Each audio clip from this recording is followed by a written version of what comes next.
I think you have to be really honest with yourself. I think this is something a lot of people, including myself for a long time, don't do. And being honest with yourself involves also eventually recognizing that it's okay to be like, oh, I might have a talent here, right? My whole life, and this is not the way to be, but I've always been like, you're not good at this. Like, what are you doing? You know what I mean? Like, it was always someone else should be good at it, and I should support them in doing it. And I don't know, I just never had a high opinion of myself, and I don't now. But when I got thrown into the fire, there was obviously a small part of me that had bought that equipment and obviously knew, like, there's something subconscious in there that knew, like, hey, I could be dangerous at this.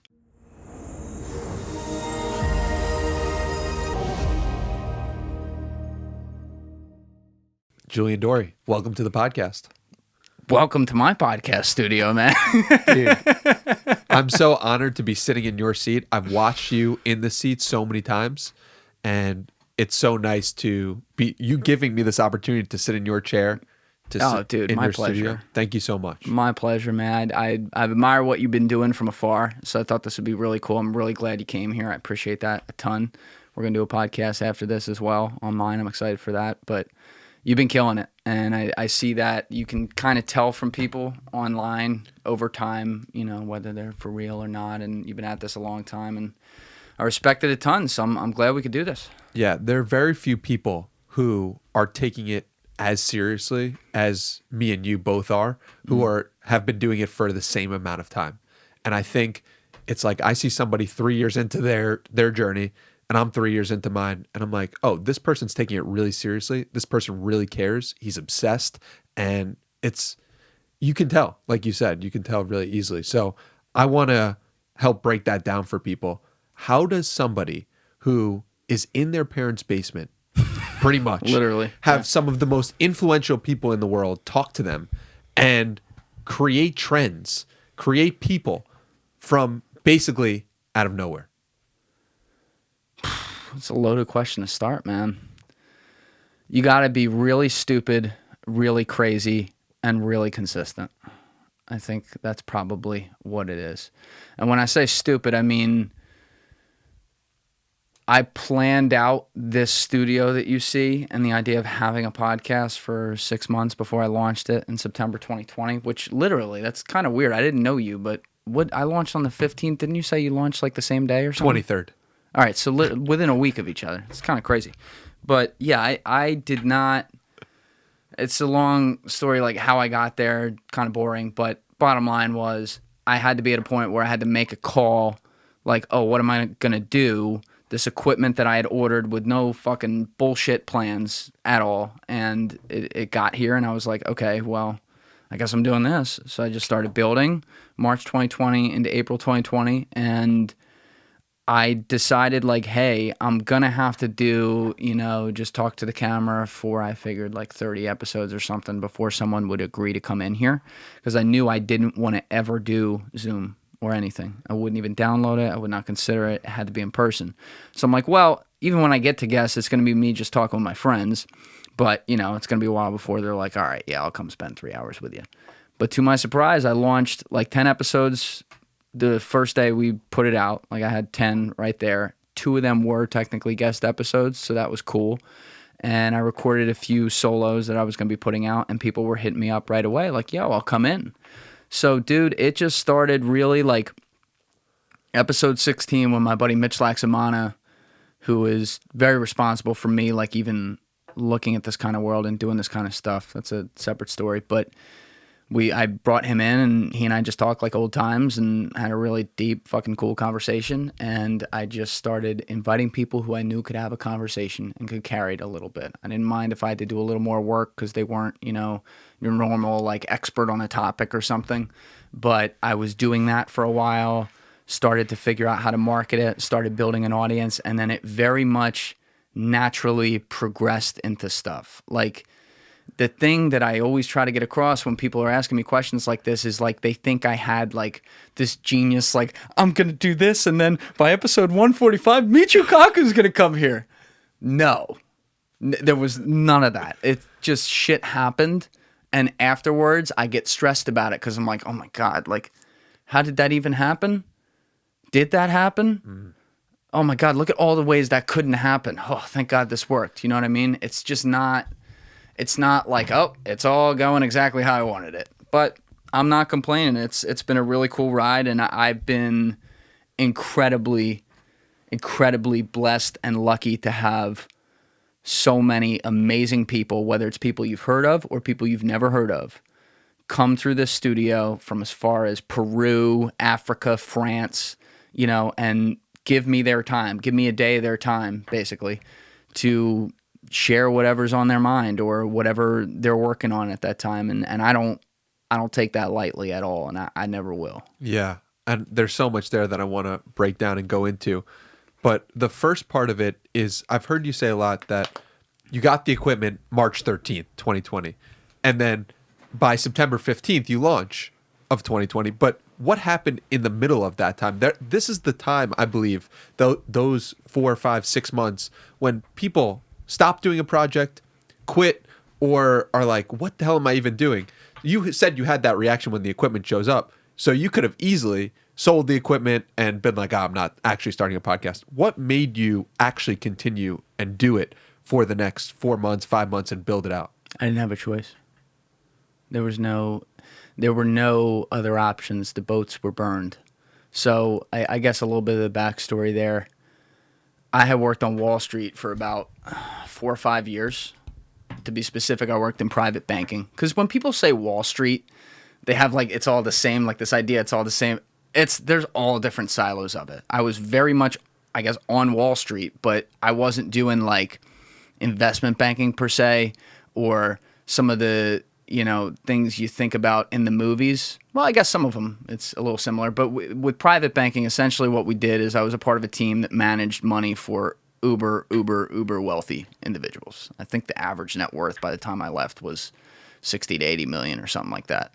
So, you know, we had some people who were, a few who were like a billionaire, and then we had a lot of people like in the 100 million area. And we did everything in their life financially. We were the quarterback of it all. My boss, really amazing guy, had built everything like himself from nothing. So I respected the hell out of that.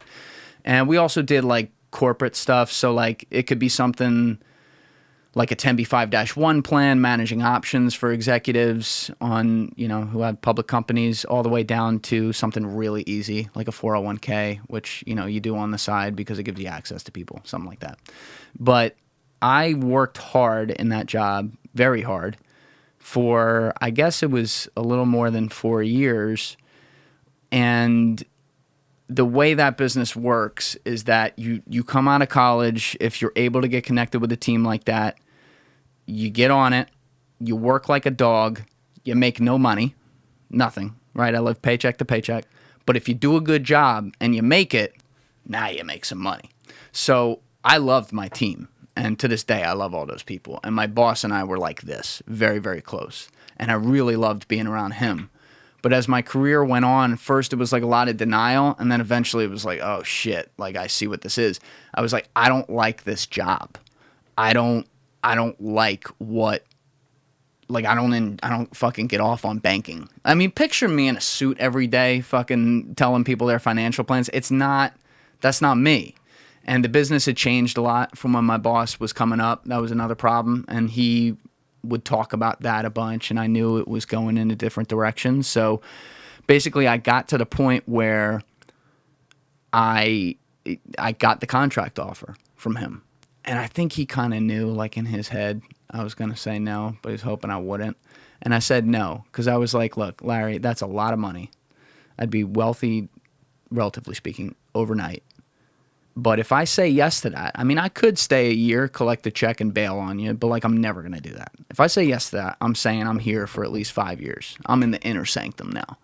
And I can't, you know, I have that relationship with money. I can't do that. I'm not going to do that to people, because to me, like, a lot of money ties back to the people who may be enabling it for you or maybe helping you with it. Like, I need to make sure like I'm locked in and I'm giving value, or I don't want your money. So I told him no. That was the end of summer 2019. And he was sad about that, but he was like, look, obviously you're doing a really great job and you do important work for the team right now. So while you're navigating switching an industry, you know, you can stick around here. The company pays you a check or whatever, so you pay your bills and we'll help you with whatever you need, which was amazing. And so I had some side LLCs for a while at that point, you know, a little bullshit stuff, but I knew I was like a creative guy, and that's where I needed to go. So I was working very hard I was applying for jobs that paid fucking $38,000 a year in New York just to prove myself. And I was getting the door slammed in my face over and over and over again. I had people stand me up for interviews, the whole bit. I couldn't get anything. And I knew it was going to be hard because nothing's easy and you're switching industries. It's a lot of work for a recruiter to figure out what you're going to look like doing something else. And what age are you at this point? 26. Gotcha. And so, you know, I'm not fresh out of college. I'm coming from banking. And I talked to a few really nice recruiters who were just like, yeah, no, you're like really qualified to do shit. It's a lot for me to try to figure out what you're qualified to do over here. And I'd be like, oh, well, look at some of my LLC work. And they're like, yeah, but I'm looking at people who have like company work, you know? So some of the recruiters, like a couple of the recruiters I remember were really cool. But a lot of the people I dealt with at companies, some of them were cool, others were not. But I just kept getting passed on over and over and over again. And so I got to the pandemic, like February 2020, I was finally starting to break through and get a little bit of headway. And during this time, it doesn't really matter how it happened, but I had been like ordering podcast equipment because so many people had bothered me for years. Like, dude, you got to have a podcast. You got to have a podcast. And I was always like, what the fuck am I going to do with a podcast? But I was like, all right, if I did it, I'd have to do it right. So it was like a little Saturday afternoon hobby. I'd study equipment, go to the B&H Photo, figure out what I wanted. So I order everything. I think it was like the week of March 4th or something. And if you remember, that's when shit was starting to go haywire, especially not just with COVID coming on, but with the marketplace. Like, because I was still very much working. And so I forgot I ordered it. And then as you pointed out, it got there the first day of quarantine, Friday, March 13th. I got a notification saying your equipment has arrived downstairs in your building. And I'm like, of all the fucking shit dumb I've ever done, and that is a long list, this is officially the dumb. What the fuck am I going to do with all this equipment now? The whole world just stopped. Every job opportunity you started making headway with just blew up in a day. And now you got, thousands of dollars of money you don't have on podcast equipment sitting on your couch. And I just took a look at it. I was like, well, I guess I got to build a podcast. I started building it, and my dad called me up and he's like, hey, this thing is not ending. It was like 2 weeks to stop the curve or whatever the fuck that was. He's like, this is not going to end. They're going to continue this shit. And he's like, if you're thinking about re-signing that lease, do not re-sign that. I was like, all right. So my boss called me up. He said, hey, we got things under control very quickly. Like, the team did a really, really good job. He was very ready for it. You weren't ready for the pandemic, but he had people in a good position. So we had it under control, I would say, within a week. And he called it like market-wise. And he calls me up and he says, hey, I think, knock on wood, like, we're doing pretty good. I assume all your job offers just dried up, right? I said, yeah. And he goes, all right, just stick around here. You're working from home. When we go back to the office, that's when you can leave. I'm like, all right. So I had the best setup ever where I did a little work for him every day for 6 months. And then when I launched the podcast, because I told him a couple months in what I was doing, I resigned, I think, like the day before, and I launched the podcast. Wow. No, I resigned the day of, actually. That was it, that morning. So yeah. It was like you were working for somebody else for, I guess, 4 or 5 years. Mm-hmm. And then that day is signifying you betting on yourself for the first time. Probably. Yeah, I never really thought about that. I just always did the next thing. It's like, oh, you're at this, you're supposed to do that now. Okay, go do it. You know what I mean? Oh, you're supposed to go to college, try to get good grades, go to a good college. Okay, doing it. All right, you're supposed to get a job after college, something, a respectable industry, something you think you can make money in. Okay, go do it. I'd never thought about it. And then when I was doing that job, the one very cool thing about that job that was almost half of it, which I liked, was that I had to go out and know people. I had to spend a lot of time in New York City shaking hands and kissing babies and figuring out who did what, why this guy talked to that guy, why this girl talked to that girl, you know, what this industry did that tied into that industry. And this was the actual education on the world. Like, I don't have any complaints about my college education. I know a lot of people do, and that's very valid. I think I got very lucky. Doesn't matter, you know, how much you appreciate your education. There is no education that teaches you how the real world actually works. You know, we can argue about whether or not they teach enough about taxes and stuff like that. That's not what I'm talking about. I'm talking about people, how people deal with other people, what really happens in business. Most of it's a facade. You figure that out when you get in there. And so I figured out a lot about myself learning about that. I figured out I'm not this analytical numbers cruncher. I can do that. I can play that side. Like when you and I talk about my YouTube, like I look at the numbers there. I have that ability to do it, but that's not what I get off on. I get off on like making something beautiful, right? And I also figured out that like the world, I had never thought about how fast the world is moving and how fast technology is moving, how fast trends that change, you know, how we interact with each other is moving. I'd always just kind of been a passenger on the bus. And so I was like, probably, I think when I was 24, there's a little project that I was consulting on that really opened up some things for me. And then my friends Mitch and Mike, who lived up in Jersey City, I started spending a lot of time with them. They were brothers, and they were both engineers, but they were like the rare engineer who's like a marketer too, like very creative, very big personalities. So really perfect mix. They knew so many people. They knew what was going on though. More importantly, they were in tech, you know what I mean? Like they knew what was happening. And once I got a taste of that world, I was like, I think I'll have some more of that. That's good.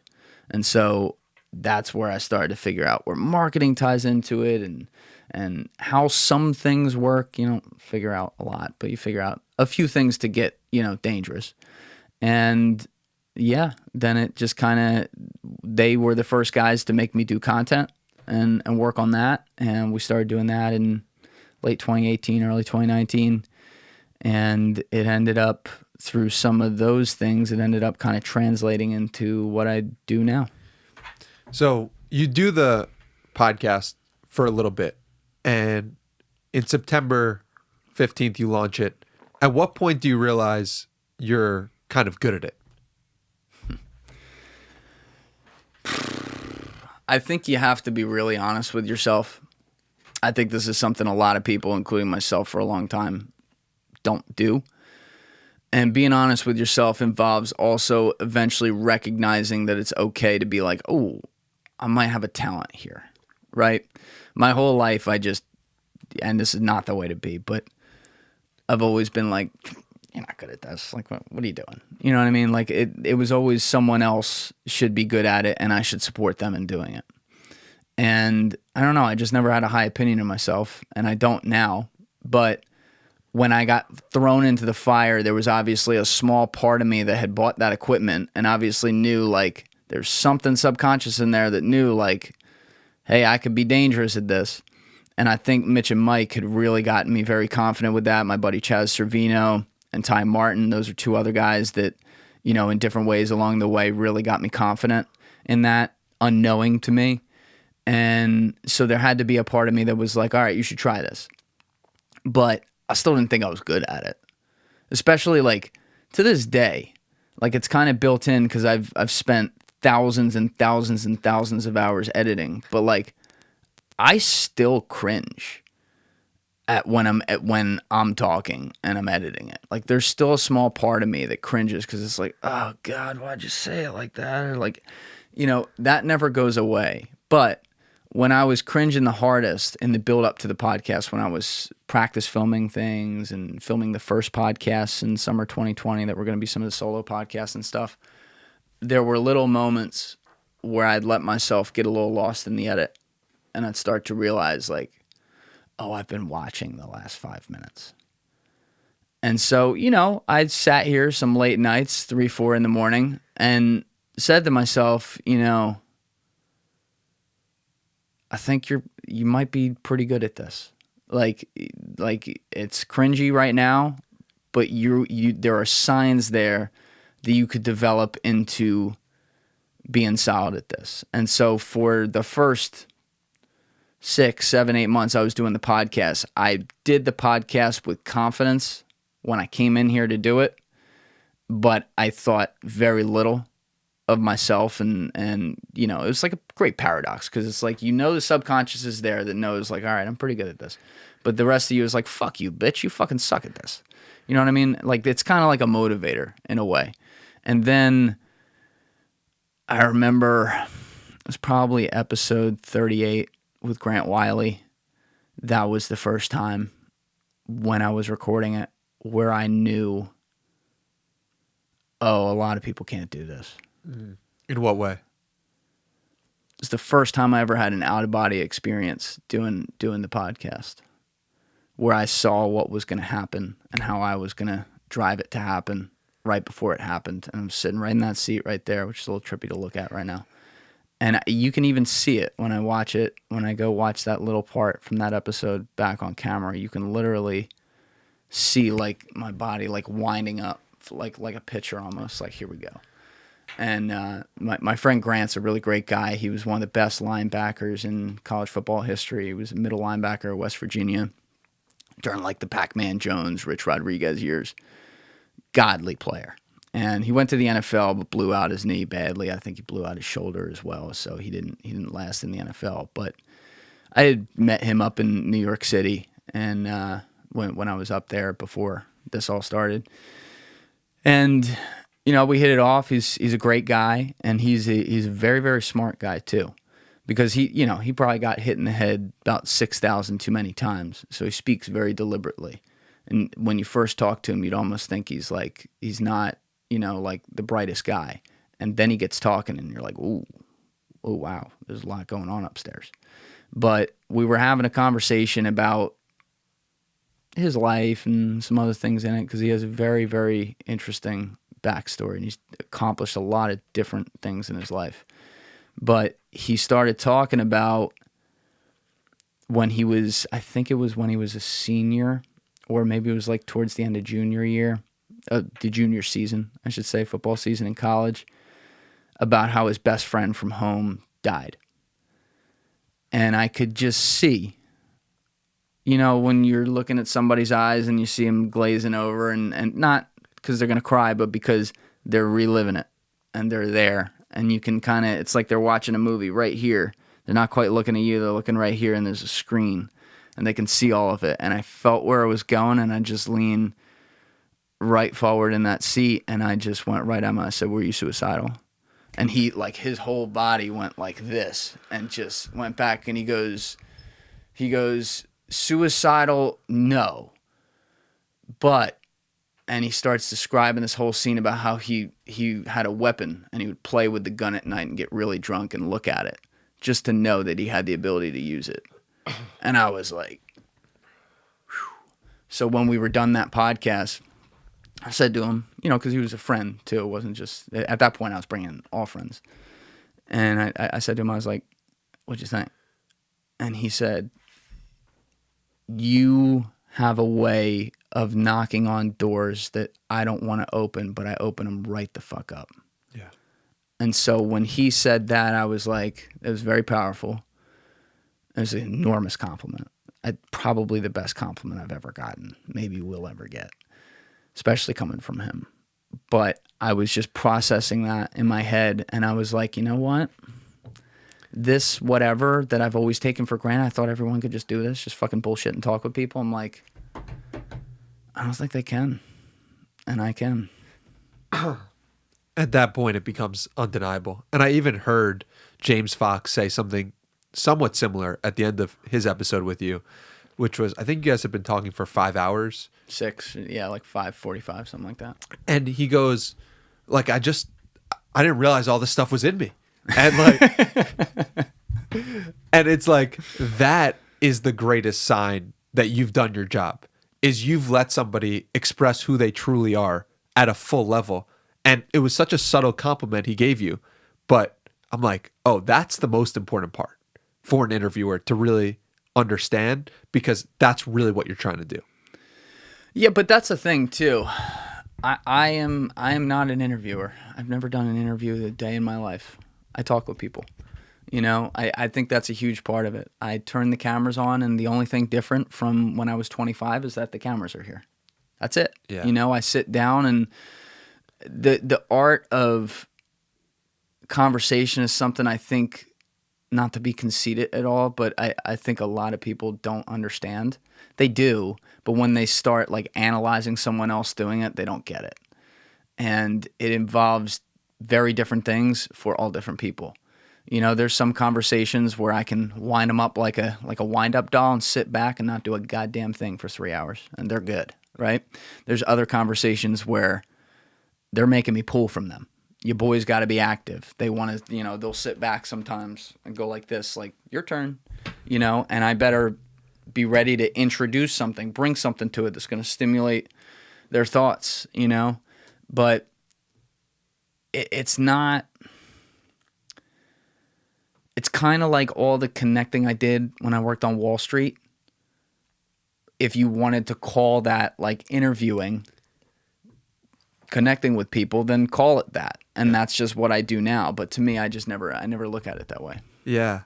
Well, in the James Fox episode as well, it was like it was so beautiful because you were like keeping him on track in a way. Yeah. He would go down an avenue and you were like, no, like, let's go back to this suspect or this person you interviewed. And I thought that was so masterful and probably something that wouldn't be noticed upon first reflection. I wouldn't if I hadn't done so many of these.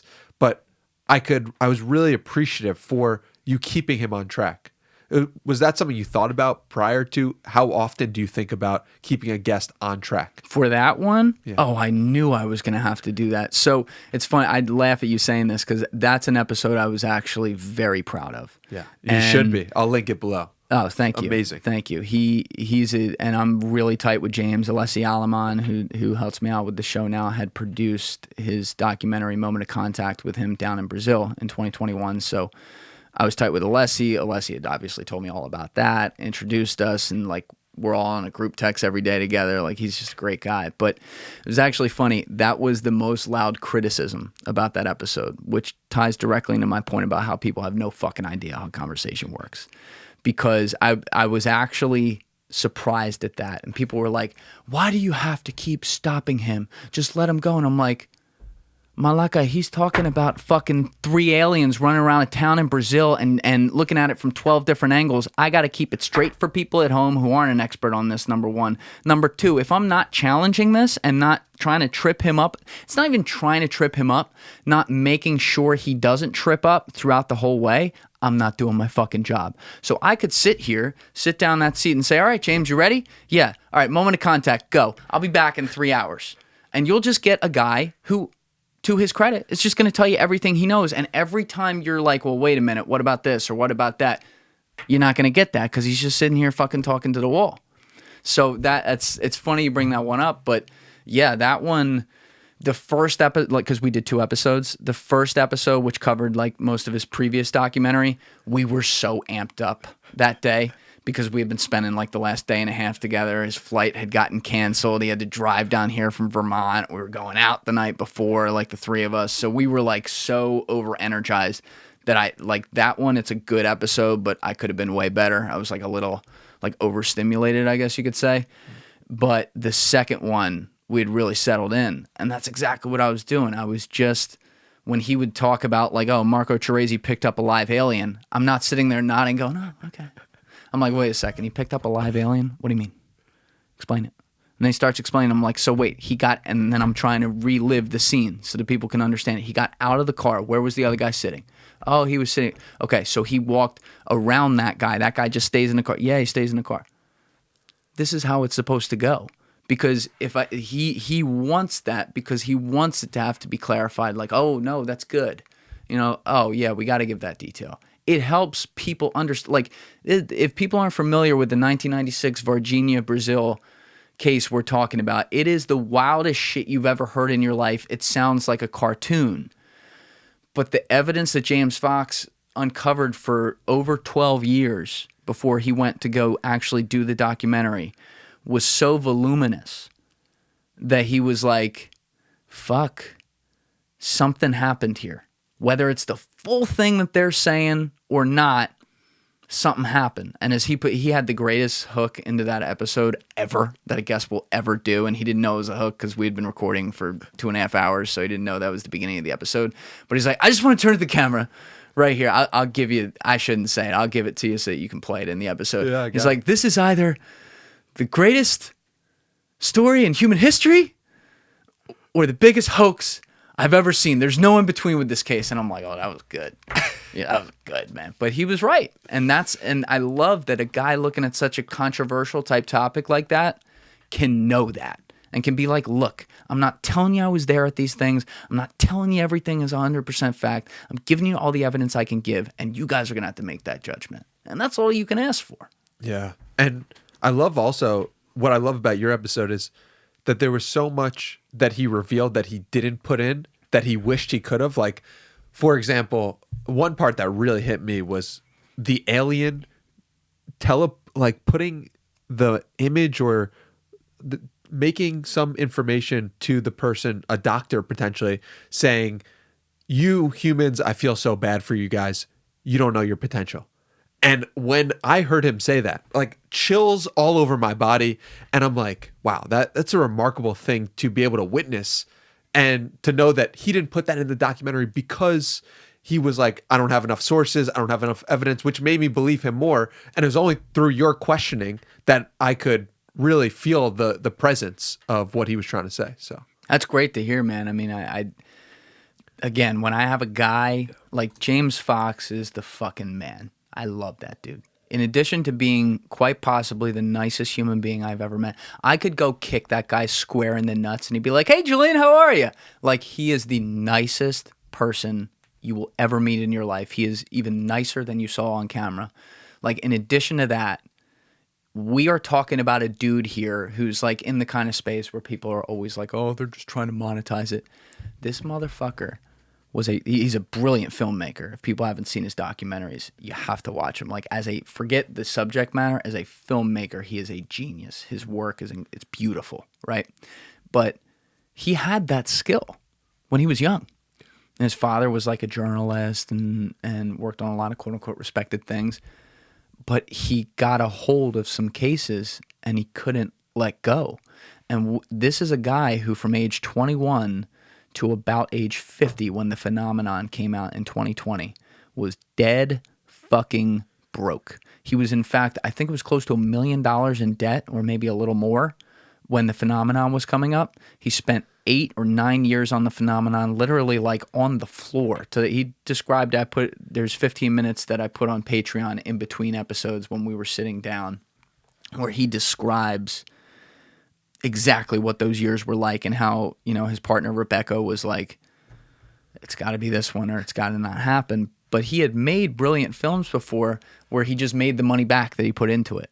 You were talking about a guy who was a carpenter, a limo driver, a fucking ditch digger, a valet. He did all these, hustle hard, low money jobs as this brilliant filmmaker, just to be able to feed his dream. And then finally, when he gets the phone call from Joe Rogan in 2020 after the documentary comes out saying, James, I fucking love this. Can you and Jacques Vallée, the French scientist, come in? That exploded the documentary. It's the phenomenon, I think, is the greatest UFO documentary ever made. I don't know that it's close.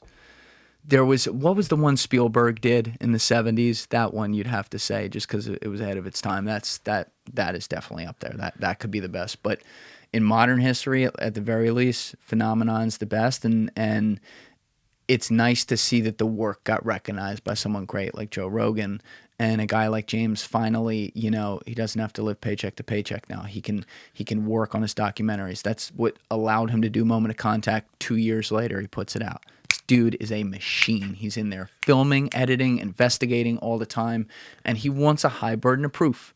He's one of these guys, like, I'm always a good skeptic with him when I talk with him because I'm a bullshitter from New Jersey. So I'm always like, what do you fucking mean you got evidence on this? He's like, no, Julian, let me tell you, man, you got to check it out. It's amazing. Like, you got to see this evidence. Oh my God.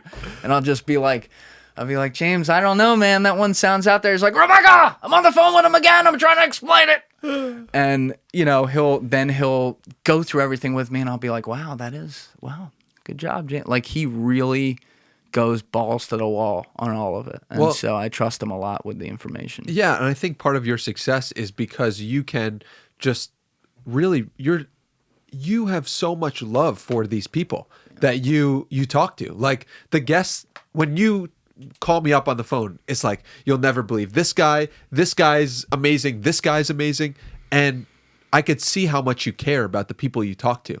And the people can feel that themselves, I'm sure, when they're sitting in the chair of like, at the heart of it is like, I have love for you and I want to tell your story in the way that is best for you. And I think that's a remarkable skill to have as the base level. And if more people had that, the world would be a better place. So what do you recommend to get people to have such love for the people in their lives?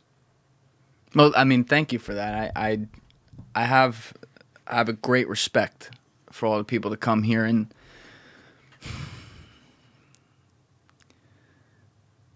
I think the first thing you got to consider, and it's not just for a job like this. This is applicable to everyone. Relationships are everything. Communication with human beings is everything. So it's not just like two assholes talking on a podcast about podcasting. But I think when you're communicating with people, what you got to understand is that in this very complex world we live in, the internet and the loud fucking just annoying people on there oversimplify all human beings. They try to label everyone down to one or two things depending on whatever their worldview is. And human beings are more complicated than ever. So I don't buy that one bit. I care a lot about intention, and I care a lot about the most overused word on social media, but it's true, the authenticity. I don't mean that as like a hashtag authenticity. I mean, like, is this person sitting across from me bullshitting me right now, or are they genuine? I can honestly say I've done 150 something of these, and I've not had a bad experience yet with a guest. Are there a few here and there that, I wouldn't have them back in? Sure. But not because they're a bad person or anything. It just wasn't, the conversation didn't entertain me enough. There wasn't enough to get there. But most of the people who come in here, I feel a great pressure on all their episodes because I'm like, especially when they come in and do some really heavy lifting and really, really make a show out of it. I want the world to see that. And I'm like, I got to package this the best way possible. Of course, it helps me. That's just the nature of the beast. I mean, I'm the one here building a podcast. But I'm like, I think people need to hear what David Satter has to say. I think they need to hear what James Fox has to say. I think people need to understand how a guy like John Boziak got to where he was in a lot of trouble. You learn a lot about, as you well know, doing what you do, you learn a lot about yourself through other people's lens on life. And so I have a great reverence for that. Just like I talked about that moment with Grant Wiley earlier. That was one of the deepest, darkest things he could possibly explain to me. And I had a very powerful moment on a similar subject, not to get too morbid, but on a similar subject 8 episodes after that with my friend Ashton Larold, who discussed it. And he's an incredible communicator. He's a artist, he's been a rapper, all kinds of stuff. Actually, if you've ever seen that video, what's the title of it? It's from like 10 years ago. Like, kid absolutely destroys other kid in freestyle in high school rap battle. It's got like 30 some million views on YouTube. That was him. Wow. He's just an amazing wordsmith, like incredibly smart guy. But he's had a lot of trouble in his life, mentally speaking. And, it wasn't from his house. Like, he grew up in a really good house and everything. He's got a great family. There were a lot of natural things that happened to him that were hard. And he's been suicidal many times before. And he started talking about how he took control of that. And that was I ended up making a clip out of that I had incredible reverence for, and to this day it gets reposted by accounts around the world because he describes how he took, in a positive way, how he took control of that feeling, how he didn't let that consume him anymore, and here he is today. And I get messages to this day from people saying, yo, seeing that, really, that was at the right time to see it, because that changed my perspective and probably saved my life. And he gets reached out to people because of that. And so when people are sharing those things, you realize every person in here could be the person that goes to, it doesn't have to be on that specific subject, but goes to places where they are really, really showing you inside their soul, and you better fucking be respectful of that if they're going to do it. Yeah. What have you learned about yourself from doing this? I mean, as we discussed, I learned like I can do this and that not a lot of people can do it like what I do. I wish everyone could do it. I mean, it'd make the world an easier place. I often joke that I could put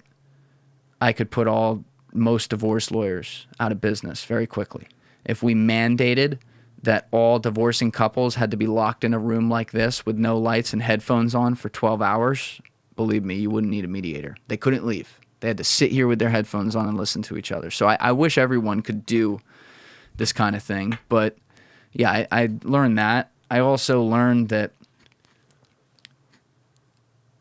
I have some sort of real emotional depth to understanding human beings and how they act when I've gotten in trouble in my life, you know, with fucking things up or whatever, which is quite often.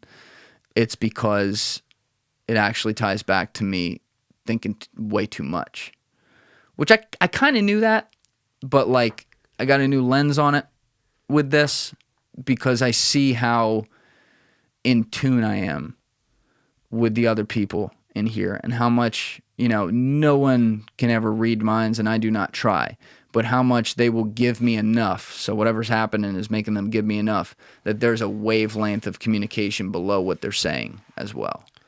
And I don't know, sometimes when I'm talking with people, not on air, but like in life, I get a little freaked out because I feel like, you know, there's at least somewhat of an awareness when someone has the headphones on in here as a guest that like, oh, there's something, I'm really communicating stuff right now because of this and how personal this is. But when you're just talking with someone, sometimes they're not fully aware of that and what they're saying. And then they get a little, you know, you can kind of see it. They're like, oh, wow, I just told you that, you know? And I figured out people tend to do that pretty easily around me. I just thought they did that around everyone. Yeah. It's so clear that you're coming from the place of this is really who I am. Take it, leave it. Yeah. I don't give a fuck. Yeah. And that is very endearing to people because it makes people feel safe. And that's a beautiful thing. I want to talk to you about how you've managed to, like, the inflection point. The inflection point for you when you're like, all right, this is different here.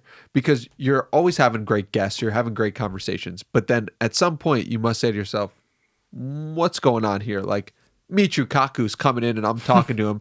And then he's on Joe Rogan. You recorded first and could have had it out first. But like, and then you're like, all right, Andrew Bustamante, he's going to be the biggest spy in the world. And he actually becomes the biggest spy in the world. Like, at some point you have to say to yourself, like, oh, I'm actually changing the narrative of the world in some way. Just from this tiny little studio. And that's a remarkable thing. At what point did it feel to you different? I mean, I don't know that it does still. I really look at myself as I'm still a loser who lives in my parents' house and, you know, I upload things to the internet and it's just numbers on a page, you know, and that's part of the motivation. I think for me, it's just a way to be like, all right, bitch, get in the game. Let's go. You know, you got to work. You got shit to prove. But I'll say where things changed until episode 87, I never tried to get a guess. I actually didn't try at episode 87 either, but I'll get into that. But I had a few guests along the way, just of people I knew who were like the real deal. Maybe the public didn't know them, but like when I brought in Special Agent Jim DiOrio, who's a dear friend of mine, like that changed things because people hear that guy's resume and then they listen to him talk and they're like, how the fuck did you get this guy? It's like, oh, this is just fucking Uncle Jim. This is my buddy, right? But he's not really my uncle. People call him that online. It's kind of funny. But anyway, so there were a few here and there, but I had started, the thing that really made the difference with my podcast is that there's only one reason it found success, and it's not because of what happens in here. That ended up carrying it, but I had to get people there. I had to get people clicking on a 3-hour episode, which, again, told you had to be a little stupid to do something like this. That's what I was doing from day one. So that's hard to do, to get people to buy in, but the way I was able to do it was through short-form content. Because in early 2021, I looked around the marketplace and I was trying to find one thing that I could differentiate myself on. And I looked at, the TikTok feed and, the shorter content online, and so many industries did an amazing job. There's so many unbelievable creators out there that you could look at it like, well, I could never compete with that. But then I looked at podcasting, and it was the biggest pile of heaping fucking garbage I'd ever seen. I was disgusted with my industry, because even all these huge podcasts that maybe didn't need to do it, and that's why I kind of understood that, but as far as I was concerned, if you were a podcast making a lot of money and you were not in the top 100, if you were not taking advantage of short-form content and you were putting out so little effort that you would just upload a 1350 by 1080 box to the TikTok feed and just not edit it and hope people were going to watch it to compete with, all these other amazing creators, that was so arrogant to me. And I'm like, this bar is low. This is a low bar. We're going to crush this. And so I spent about 6 months building up and starting to go viral with some things, working in, I'm like, let's make mini movies. Let's make let's put music with it. Christ, you flick through the feed and it would be someone dancing. The next one would be music behind a guy taking you through his life in a vlog, brilliantly. The next one would be music behind whatever the fuck. And then the next one would be podcasts yeah, bro, so what'd you do yesterday? No music. And I'm like, I'd sit here with the phone with my eyes shut and be like, music, move my body, music, music, oh, fuck that shit. Next. And I'm like, oh, these guys are garbage. All right, we're gonna fix this. So I started to figure out. I started with music. You have to do cringy shit to kind of figure out what's starting to work and what people want. Figured out a whole bunch of little things I don't need to bore you with, and then eventually I was like, we're gonna make actual movies.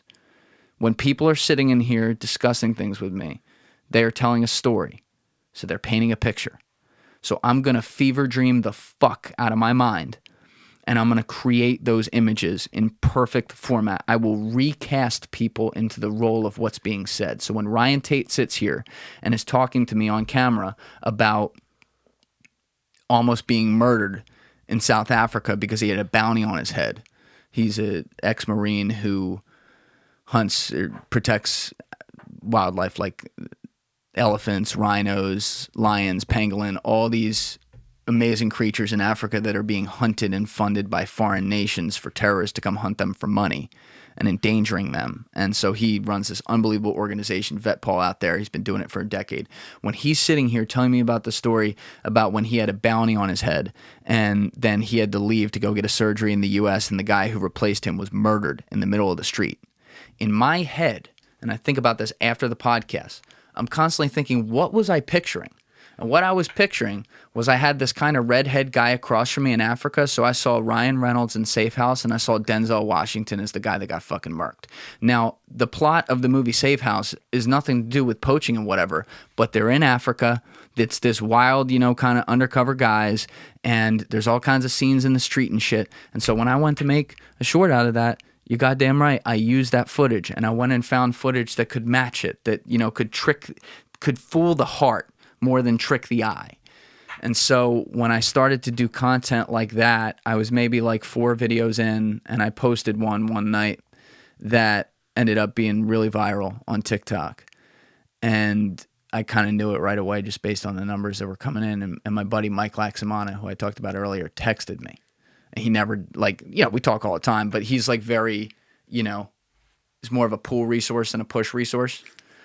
And he texts me the link to the video and he says, hey, I know that this new thing you're doing takes a lot of time. And I was like, Malaka, you have no idea. And he's like, that said, you need to triple down on this. This is fucking amazing. This is going to change the game. And I was like, okay. So I did. And, you know, today I see people trying to do the content that I was doing for a long time online. It's kind of cool. But that was the thing that changed it. And the inflection point happened. It built up to the inflection point because I was putting the same content. I was going viral on TikTok all the time in 2021. I'm putting the same content on YouTube Shorts that YouTube was trying to build. And the watch time was absurd. It'd be like 105%, 110%, 115%. And I'm like, this is way higher than TikTok. Because on TikTok, you know, you have a lot of 14-year-olds who go, there's more like 19 to 26 in the Shorts feed, higher volume of that on YouTube. And it's also more built for like podcast audience type people. So I'm like, why are these videos not getting sent in the feed? Because all my success on the podcast at that point was on audio. It was on Apple and Spotify, and I couldn't get YouTube built. And I was like, YouTube's by far the most important thing. I got to figure that out, got to figure it out. So I just kept posting. And then December 1st, 2021, I mean, it was like a rocket. All the old content algorithms started grabbing. And the whole feed was just like all my videos that take fucking 15 to 25 hours to make. So I was like real happy to get a return. But when I did that, people were like, how the fuck have I not found this podcast before? My subscribers went through the roof and people started buying in early. And so I got a call from a guy who's now a very close friend of mine, Mark McCrane, in early January, who said, hey, I'm good friends with Raj Rajaratnam. Do you know who that is? And I was like, I'm like spitting out my coffee. I'm like, do I know who that is? Like, yeah, I followed that case when I was like a fucking freshman in high school. And he's like, so Raj Rajaratnam, for people out there, is one of the greatest investors to ever live. He was one of the top hedge funders on Wall Street. He was, long story short, thrown in prison for 11 years. It was the longest sentence for insider trading ever doled out as like a punishment for the financial crisis, which those guys had nothing to do with. This is what, when I said earlier, like people think Wall Street and they make it all the same thing, this is exactly what I'm talking about.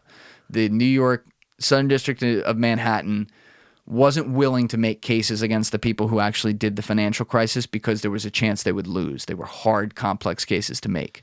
So when they weren't doing anything, the public was freaking out. So they picked the law insider trading that they knew they could just find technicalities on people on, and they went to hedge funds. And what did they say in the headlines? They said, cracking down on Wall Street for the financial crisis. So Raj Rajaratnam, to really make this short, was a guy who, as I would tell him to his face before we ever did the podcast, I did think was guilty as fuck. I didn't think it was that bad of a crime. Like, I didn't think it was like a huge deal. But yeah, I mean, I thought he was guilty. And I told that to Mark McCrane. He's like, well, yeah, a lot of people say that. Personally, I don't think he was. I know a lot about the case, but I think you'd have an amazing conversation with him. I'm like, Raj wants to come here? He's like, yeah, I'll get him there. He's worth what? $6 to $8 billion? Now, Raj is a very humble guy. He ain't going to tell you. My guess, I don't need to get how I arrived there, is that it's somewhere between 4 and 6. I know Forbes don't have that information, though. So when I say it's a guess, it's a guess. But I'll put it this way. That motherfucker was buying Ethereum from his prison cell in 2016. Holy smoke. He is a genius. So anyway, that was the rare podcast. Like, I just do all these podcasts live. There's too much going on. I don't really, I just sit down with people. But it was going to be a very unpopular type stance to take because you know how society works now. I got a billionaire hedge funder in front of me telling me about his case, so I'm like, all right, I got to prep for this. And I'm very glad we did the podcast. I look forward to the second podcast we're going to do because it'll be way better. It was not my best podcast because I was so like uptight about it. And the reason I was is because when I started digging into the case, I read his book that he wrote by hand in prison, which was his side of the story, to be clear. So I'm like, take it with a grain of salt. Then I started actually looking into the case, reading the court documents, going through it, and I'm like, son of a bitch, this guy got fucked. And I couldn't get out of my head. I'm like, I'm not going to sit here and act like this guy didn't get fucked. Like, he got fucked. And so I'm like, that is the most unpopular stance you could possibly take. So when we were sitting in here, I was so like this the whole time because he'd be going through details, and all I'm picturing in my head is the cynic guy like me at home going, but he's not answering this thing right there or that detail right here. So I like had every detail in my head, and he'd be talking. I'd be like, all right, back up though. What about, remember the call? Or we're getting up halfway, and he's like, damn, you know this case better than I do. This is great. But I wish, like, now, at the time, I didn't realize I could do like 2 podcasts. That's how I would have done it. And I would just let him talk for like 8 hours. Yeah. And like, same with James Fox. Like, that's how it's done. But I'm like, we got to get this in 3.5. And so I was like way too active, but it was a very important podcast to do because, to go back to your original question, it was the real inflection point where I said, oh, maybe we could get some real people in here now. And so when the Ukraine war broke out a few weeks later, and some fans threw out the name David Satter, who is like the preeminent psychologist in the Western world of Vladimir Putin. I looked him up. I'm like, Johns Hopkins, this looks like the real deal. Cool. Find a cell phone number online. I'm like, all right, let's give him a call. Fucking guy answers it in France. Wow. And I'm like, I can't believe he answered. I'm like, hey, what's going on? And it's like, hey, how are you? I'm like, listen, I got a YouTube show. I got a bunch of people who are saying I got to bring you in. You're in D.C., right? He's like, well, I'm in fucking Paris right now. And he didn't say fucking. He's an upstanding individual. He's like, well, Julian, I'm in Paris right now. And I'm like, oh, but you live in D.C. He's like, well, half here. My partner's here. She was kicked out of Russia too. But we spend half our time in D.C. You know what? I could fly back. I could. You want to do it next week? And I'm like, what is this guy, an idiot? Yeah, I'll do it next week. And so he flew back, and I think he knocked out a couple other things while I was here in New York. So I brought him in, and I mean, I had him in again in episode 133, which got hurt because that was the week YouTube's algorithm broke. So people loved that episode, but no one saw it. But 92, a lot of people saw when I first brought him in. And he gave, I mean, that's the Bible. If you want to know about Vladimir Putin and what he'd been up to, this is the guy who was blowing the whistle on him in like 1999. How do you said you scoured the internet for his phone number, and I'm curious how you even get the guests in the first place, right? You bring in some of the most incredible people. Part of what we do is identifying people to bring in. Sure, yeah. How do you cultivate the curiosity to figure out which people you want to come on your show? Oh, such a great question. It's one of those things when people talk to me, and I get this question all the time from people who can help me find people, because that David Satter story is a rare story. I've only cold reached out to, I think, 4 people before. David Satter, Nancy Solomon from number 118, Andy Greenberg. No, that wasn't a real cold reach out. I had sold a lot of books for him, and he found out about that, so that doesn't count. Safi Ralph from episode 142, and Ken McGee from episode 140 and 141. Those are the only cold reach outs I ever had. Ken and Safi came from a bunch of fans asking for them, so I hit them up, and they're like, fuck yeah, we'll do it. Nancy Solomon did an unbelievable podcast that people should listen to about the wildest political cold case in New Jersey history. It has everything you want in it. It was called Dead End. It's on Spotify and Apple. She did this 8-part investigative series and got this murder case reopened up by the FBI. Unbelievable. So I reached out to her. She's a reporter at WNYC, and I'm like, Nancy, this is New Jersey. It's murder. Like, you got to come in. And she did it. And so forever grateful to her. But yeah, David Satter was the only other one. Before that, all the people I get, it's through the skill from the previous career. It's just talking with people who knows who, they fall in, and then some people reach out. I get way too many people reaching out to be on the podcast now, so I've been burned by that a few times, where people then, don't show up or shit if it's not someone who's known. So unfortunately, unless it blows me away, and that's never happened, unfortunately, like I only bring in people who have some sort of public profile. Like they had to write books that were actually, not just self-published on Amazon or something. They had to, be active online as like a personality expert on something. But most of my guests come from reach out. And, Danny Jones and I, my really close friend who runs a great podcast called Concrete, I've sent him probably about 8, 9 guests before. He's sent me 8 or 9 guests. So we'll try to spread them out when we do that. But we have our own little silo on the internet there. And I'm constantly just like adding to the list. When people point out, when fans ask for people, sometimes it's like, all right, I wouldn't have that person in. A lot of times I'm like, I would. So I have a running list right now. It was at 125. I think it's up to like 200 and something of fucking people to reach out to, who are now, by the way, many of them connected to people I know. So I'm not just going to reach out. I'm going to be like, yo, call up Joby Warwick or something, like, yo, can you hook me up with David Grant or something like that? So that helps. The web gets bigger as you do. So it wasn't like this all the way, but, after David Satter, there was this dude, Tyler, who's gotten me, I think, 3 guests before. You know what? We need to talk about this guy. This is Tyler Sherman is the unknown man of the internet, who is, I can't believe he's real, but this guy is like the nicest dude ever, very smart. He made his money, some form of like real estate investing. I think he's in like his mid-30s or something like that. But every podcast, not everyone, but a lot of the big podcasts have talked to this guy. So like before I ever knew Danny Jones at Concrete, he'd been working with Tyler for 2 years, and I had known Tyler for a year, and he had booked me a guest right when I met Danny. But Tyler asks for no money. He will not accept any payment or whatever. He's just the podcast connector and scheduler.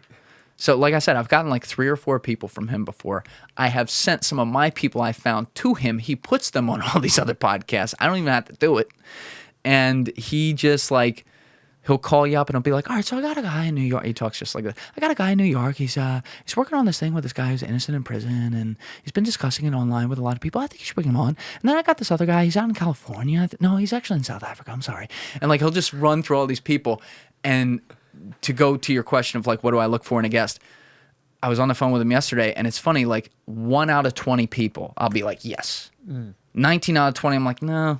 Like, you start something, I'm like, no, that's a good one, but I'm not interested in that. Or like, no, that doesn't work. I don't know if that's there. It's a very intuitive thing, because if I'm going to bring someone in here, I need to be highly interested in everything about them. That's why I looked at you for a while before I ever reached out, because I'm like, well, he's a podcaster. He does what I do. And then I watched you like hustling about it, and like all these people you were talking to, I'm like, yo, this kid has the fucking web down. I am interested in that. And that's why I reached out, because I'm like, I respect that. I know what goes into that. You're doing fucking 3 episodes a week. But if you were just like another podcaster who wasn't doing something necessarily like related to what I do, I'd admire it, but I'm probably not going to bring you in for an episode. You know what I mean? There's not enough there for me to really pick apart for 2 or 3 hours. Because I want to be so invested in that person, because it means something to me too.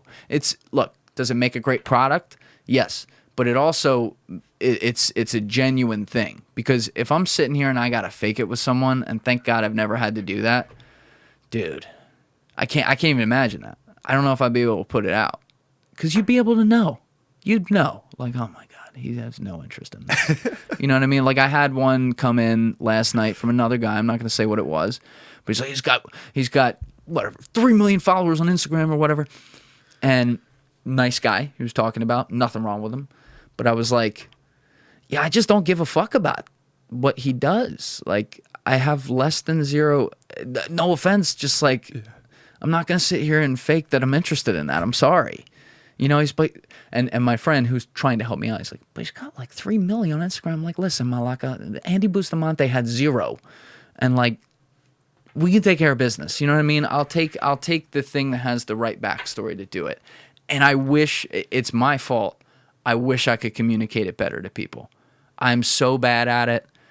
Poor Tyler sits on like, he still doesn't, and it's not his fault, he still doesn't know exactly what I want, because I'll be like, well, this topic or that topic, and then he'll bring me one, and I'm like, but not that. You know what I mean? It's very hard. Well, I think what's interesting is the guests themselves become a representation of you, and you get to know people, and you're like, oh, wait, this is who I am at a deeper level. And each person that you bring in, if you can distill every single one of Rogan's guests for 2,000 episodes, that's him. But it's like he was getting to know himself and unpeeling the layers through talking to the people that he was actually interested in. So I think when you do it like us, yeah, I'm seeing your face. What is going on in your mind right now? How much weed do you smoke? None. Really? Yeah.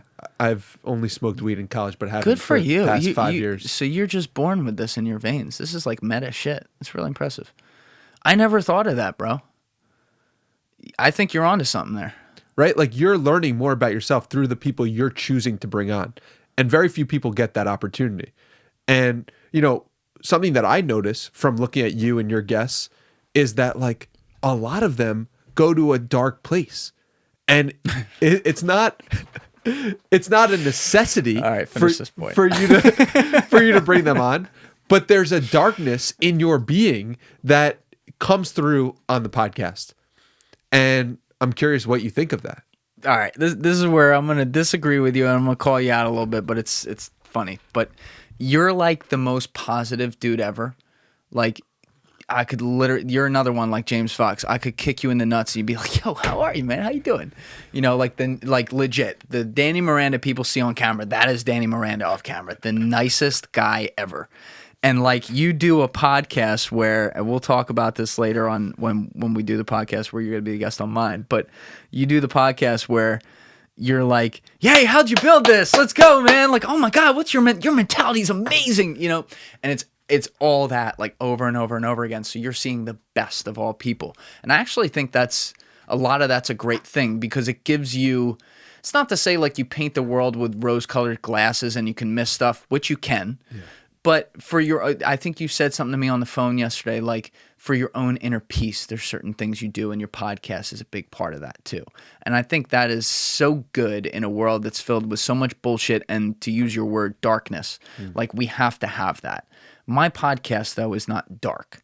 There are guests that you would never have on there, so you are overwhelmed by it because you're like, fuck, this is dark. But, you know, there's places we go that get there and places we go that go back and forth. So I always joked with people when people were asking me in the first 50, 60, 70 episodes, like, what do they think about the style and why people like it, or, you know, what you're doing? And I'm like, listen, 1 minute we can be joking about, you know, some hot chick, and the next minute we can talk about the meaning of life, and it just flows like that. So it might go from like, oh, we're just fucking around here, me and Mike Spear having a good time, to like, you know, 10 minutes later we're talking about something in his childhood that came up, and it's like heavy, right? So it can go back and forth with that. But a lot of my episodes, you know, even some that like should be dark, like the Andy Bustamante one we just did, very light, you know. It's like, funny that you say that because I disagree completely. Yeah, because you're used to what you're used to. No, but no, the reason why it was dark for me is because here he's talking about how dude, like it was so interesting how he tells on somebody in the clip you were showing me, and it stuck out when I was listening to it as well. He tells on somebody at his military school, and he's confused by it. And that leads him down a path of being like, the world is bad, people are not kind. And he had that. And to me, that's dark. Well, no, that 10, 15 minutes is dark. And then the rest of it is like fun spy stuff, talking about Middle East policy, which should be like dark, talking about all these places. He's like, yeah, you got Syria. But it's very light. It's like, you got Syria. Those fucking guys, oh my God. You know what I mean? Like, it's not like that. There's no, you know, it's pretty like Sean Ryan. That is a dark episode through and through. There is almost, you know, there were some laughs in there still. I make that point. Like, there's still jokes all over the place. I'm an easy guy to laugh at, if you will. I don't mind that. But, you know, I guess it's like the Jersey, whatever. People get a kick out of that sometimes at my expense. And that's fine because it keeps it light. But that episode, like, even when we were talking about like foreign policy and shit, he was like, we're all going to die. China's going to put a power grid in here. It's fucked. Are you prepared for it? He's looking at me. He's like doing the pursed lips thing, like, you haven't prepared for it. Yeah. I think through looking at the darkness, you can then see a new version of the light where you saw Matt Cox and someone would say dark, you saw light because you actually were able to look through it and actually see him for what he was. I also laughed my ass off. Yeah, It's hysterical. Helps. When he starts talking about the Salvation Army, fucking I can't even say this. Like those laughs you see where I'm choking. Listen, I don't know how to fake laugh. That's as real as it gets. Like you're losing weight for 3 hours in the podcast, just pissing. Like you should do a podcast with Matt Cox. I'm going to make that happen. You need to like spend 10 hours with him. That's the mistake. The 2 times I had him in here were before I realized I could just let people go and build longer flights to send him home and just let him go and I'll make it 2-3 podcasts. But like each time I had to like cut it. Because it was at 3.5, which is, I won't put out podcasts longer than that. I'm like, I got to stop. But like with him, he'll just go, man. And he's got a story for everything. I mean, he went to the Ivy League of prisons. He went to Coleman. They have everyone there. It's the biggest federal prison in the United States. His legal team in prison, his fellow prisoners who were his legal team, it was like the OJ team. They were like the best lawyer. Now they're in fucking prison, but they're like some of the best lawyers in America, like who helped shorten his sentence from what he originally had. It's the stories. Like I keep on waiting, like we're holding off on doing part 3 because it just worked out where the first time it was about his whole rise through crime and we left off right when he went on the run from the FBI. The second time I'm expecting to finish it, but we're 3.5 hours in and it ended when he got arrested.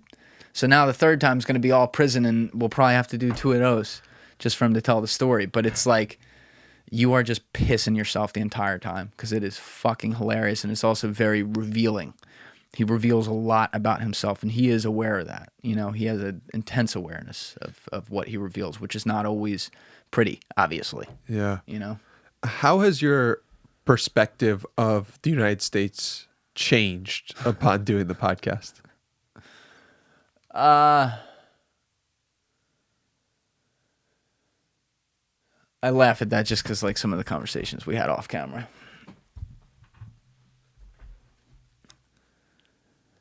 My perspective on the U.S. by the time I started the podcast, like when I went to start it where it has not changed a hell of a lot. My perspective on the ingredients. No, how do I want to put this? My perspective on the entree that we see on the table has not changed. My perspective on the ingredients and how they're cooked and who cooks them has changed. In the U.S., it's changed less. In the world, it's changed more. So, like I said, it is not lost on me when I have 1 week someone sitting in here who just flew from forest fires in Peru to fucking New Jersey to my parents' house. They like get to pet the dog downstairs. Like meet my mom in the kitchen if she's actually here. There's a lot of times my parents stay with my grandparents. My mom takes care of them and my dad can work from wherever. So a lot of times I'm just here alone, but other times they're here and people come in and they like don't know they're coming here. It's kind of funny, but it works. And I'm very grateful to my parents, by the way, for making this possible. I would not ever have been able to do this if like I didn't have the opportunity to build a studio here. That doesn't get said enough. But, like I'll have that, and then the next week I'll have Matt Cox on, from Florida talking about all these crimes. And then, to go back to the world and U.S. perspective, though, you have in people like Andy Bustamante, and I mean, you see how in depth it gets on camera. It gets more in depth off camera, and I take that very seriously. I don't discuss that stuff unless I'm allowed to, unless they say like it's fine.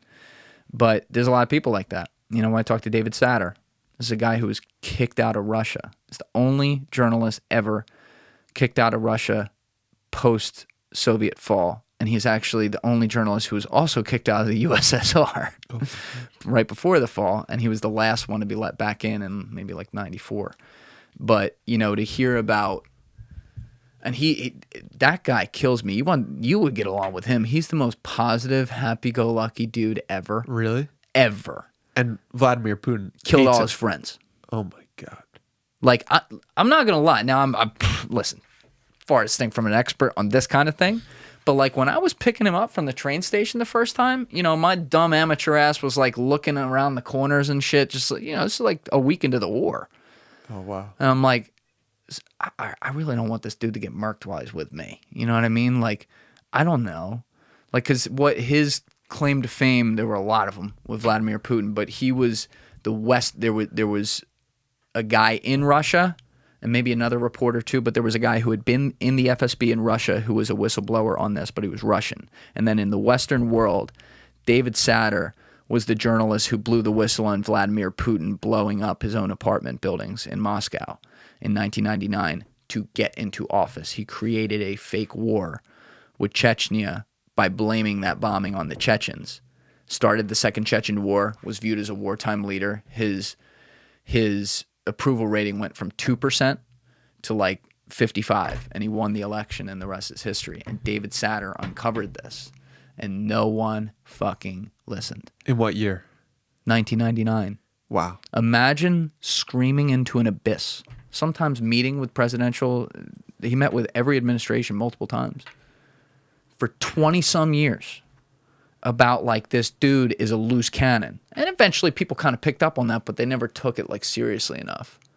And then he goes and does this shit. And like, I know that war is a mess and there's a lot, like I understand there's a lot going on, but you know, he's an asshole and he's a dictator. He's not as bad as Xi in China, I'll say that.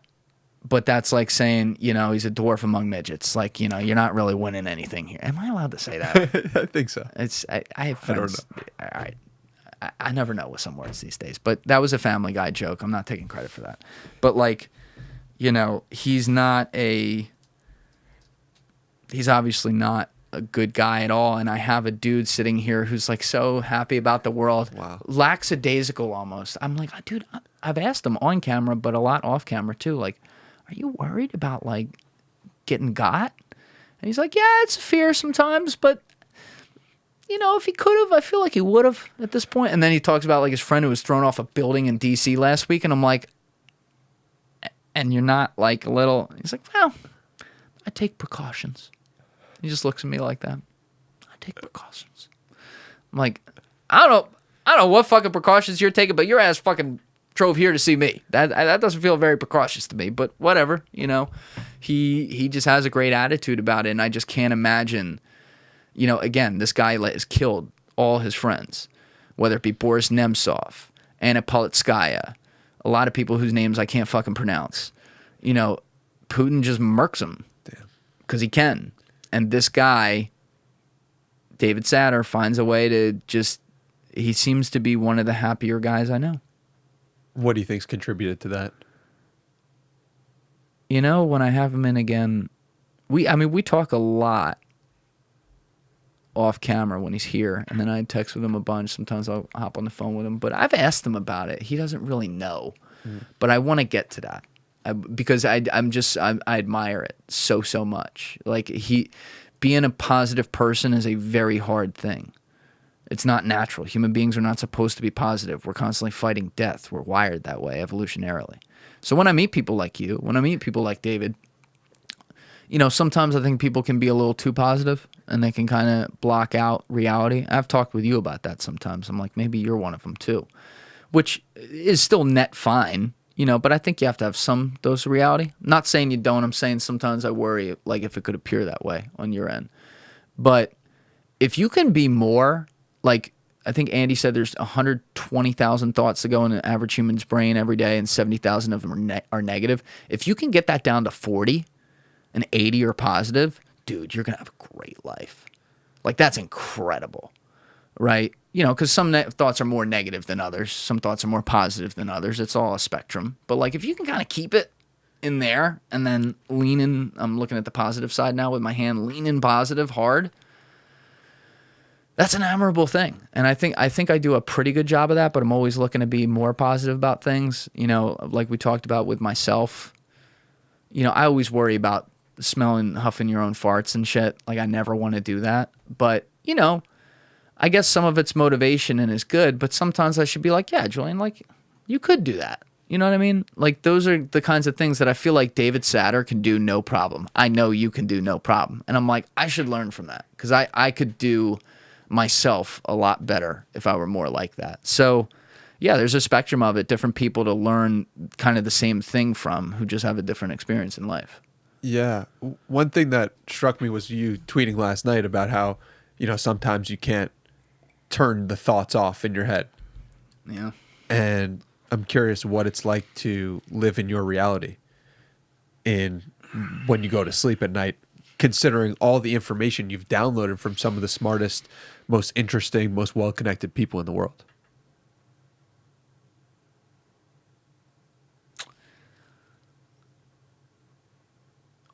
On one, there's two spectrums of it. On one spectrum is the normal thing that plenty of people listening right now, especially to your show, can relate to, because there's probably a lot of entrepreneurs listening. When you're an entrepreneur and you're actually building something and you're OCD like me, that takes it to another level. You are just all the little things that I worry about that I probably don't have to, but maybe they do make a huge difference, to be honest, once they're added up. I constantly live with that. So that's one side of it. When I go to lay my head on the pillow at fucking 4 a.m., I'm thinking about, timestamp 23:58 and 13 frames where I didn't cut it right to where he talks. I had it delayed going to him, and I need to fix that in the morning. Right? Like where I changed the camera from one to the other. Especially with the way I made shorts, because then the bar I set the bar, which was very cool. But then my bar personally kept getting higher and higher. That's why they take 25 hours, and that's why I don't do them anymore. It's not worth it for me to do them anymore. I have editors who I brought on and started paying money I don't have in April, and I'm very active. I work with them every day, but they're doing a fucking amazing job putting out daily clips between the two of them on the second channel, Julian Dorey Clips, that are what I would describe as watered down versions of what I do. And to put that out on a daily basis, unbelievable to me. And like, they've learned a lot from me, like teaching them this, and they pick up things, which is like, that makes me so happy, because these guys are just working, earning every bit of what they're getting, and I hope to pay them a lot more moving forward. But like, when I was in the middle of that, like, obviously it was like that all the time, and with my intros I do every week, it's like that. Those things take 20 to 25 to do. They're documentaries on their own. Yeah. And there's like, I don't ever create something thinking about the way other people do things. When it's done and it's out, it better be 100 times better than anything else on the market. And other people are going to have to be the judge of that. But in my own honest head, I can usually point to that and say, yes, it is. Right now, there's nothing out there that did what this intro just did. And I see there's people who are improving, and I don't root against that. I think that's fucking awesome. Especially like if them looking at my content had anything to do with that, I think that's like crazy to me. Very cool. But yeah, I'm not trying to be, this director. I'm trying to be Marty Scorsese. I want to do things when I'm creating things. It's a torturous process. And so that part of my brain never shuts off, and it sucks because, in doing this, and again, a lot of entrepreneurs understand this, the first 3 to 5 year period, which I am still in right now, you don't really have a life. Especially when I had a great life before this, never had a lot of money, but I'm a very social guy. When you turn that off a lot, that's hard. But the other side of my brain is the side of downloading what you're referring to, downloading the information I get off camera more than on. On, there's plenty of things too, but there's things I have to think about for a stupid fucking podcast, and I say that deliberately. That annoys me to no end that I have to think about it because of, this is the most vague thing I could say, and I'm not going to dig into this, and people are just going to have to take it for what it is, but because of what other people, not me, because of what other people come in here, and then when I build a relationship with them off camera as well, reveal to me. And you start to realize very little in the world is an accident. And when you start having, not knowing, trust me, you don't know sitting in that seat, But when you start having an idea on the right path of how things work, based on all these other people who have been out there, done that, yeah, you question everything. And it's just like, my attitude though at the same time is like, I just gotta live my life. I can't do fuck all about it, you know? And I don't want to have, you know, people think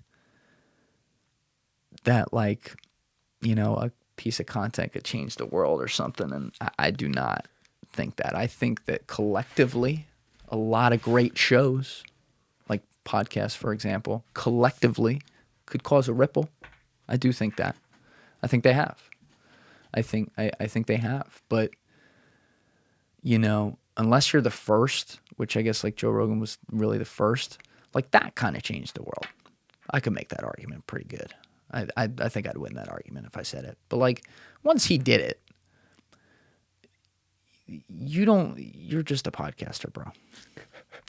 And, you know, you're lucky to be able to get perspectives that then hopefully the audience considers themselves to be happy to also receive by listening to it. That's the hope, at least. That's what you're trying to do. But yeah, how things work is very complicated, and how you have to think about information and how it's going to be viewed is stressful. Also because, as we've discussed today, I know I'm very live when I go on camera. Like, I don't have a script. Things would be a lot easier if I had a script. So I have to think about, generally speaking, if certain things come up at some point with, I don't know what fucking guess, but someone in the future, how do I handle that? How do I handle that and also not betray confidences? That's a real question, because you may have a piece of information in your head that you're like, oh, it's this. You can't say that. You know, that my word is my bond. When I talk to people, like I always tell people, I'm not a journalist. But when you say to me, Julian, are we off the record right now? I'm a fucking journalist. And that's it. I will take that shit to the grave. You know, that means a lot to me. So I'm constantly thinking about that, because I'm using all these little tidbits I get to analyze things. And my mind is just like this all the time. And I'm like, sometimes I just want to, you know, hit a button, turn it the fuck off. You know what I mean? And I can't do that. Like last night, I only slept like 5.5 hours. I wanted to sleep 8 before this, because I know I have another one tomorrow I'm doing, and I'm like, all right, I want to be rested. We're doing 2 podcasts today. I wake up sick every morning as it is, you know, but I couldn't. I actually got in my bed last night at like 11 o'clock, which I can't remember the last time that happened. But I didn't go to bed till about 1:30 or 2. And I wasn't just sitting there like doom scrolling on my phone. I was trying to read a book. And then I'd like stop, you know, my fucking ADD, just get off to the side, and I start thinking about things. And then it just doesn't turn off. How do you live with yourself? Again, you know, I think is I don't view that this is how. At no point am I the hero in any of those stories that I'm thinking about. I'm just the guy sitting here analyzing this at home. So I live with myself because I am, by nature, disconnected from it. It's just the idea that, like, you know that's out there. Yeah. And it's in there. It definitely changes your mind when you hear James Fox's story, or you hear Andrew Bustamante's story. Like, just hearing it from my perspective, third person, as the viewer, like, wow, that... Oh, sorry. No, you're good. That changes life to some respect. And then only when you hear the conversations that happen off camera, and then hearing how you can say certain ththings, but then can't say certain things. Yeah. And like, there's a lot going on there that I think very few people could really have to think about. Even a journalist, right? Like, who's, let's say, a reporter in writing. They have the time to be like, all right, I'm going to write this, and then let me delete this, because that's not something that can be said. You're doing it live, like you said. Yes. And so there's so many hoops that you need to jump through. Where do you go for, I guess, solace or to help recharge in all of this? Because how do you think about all this, and how do you think, like, you have to You have to be able to go somewhere to remove all the noise that you come in with. I talk on the phone with a lot of people. Yeah. I talk with people a lot. You do. My buddy Danny Jones is who runs Concrete. I talked about earlier. You know, it's one of my best friends, and he does a similar thing to what I do. So there's a intense understanding there. So I talk with him almost every day, and you know, we reason these things out because he gets the same shit I do. Yeah. You know, and he's constantly like, "Fuck," just thinking about all this. So that's one place I do it, and I mean, I'm looking forward to when I move out of here, getting healthy again, and that's something I'll never take for granted. I mean, before I did this, I worked out 6 to 7 days a week, right? 90 minutes minimum, right? I like deadlifting, I like squatting, I like benching, I like boxing, I like fucking cardio to get my heart rate going and whatever, and I have to make myself do it now. I don't need to get into all why I'm fine. For people at home, I'm absolutely fine, but like there's some stuff that living here, just like in this atmosphere that has been affecting my health all 3 years. First, I thought I was dying, and then we figured out what it was, and it was like, oh no, I'm going to be fine.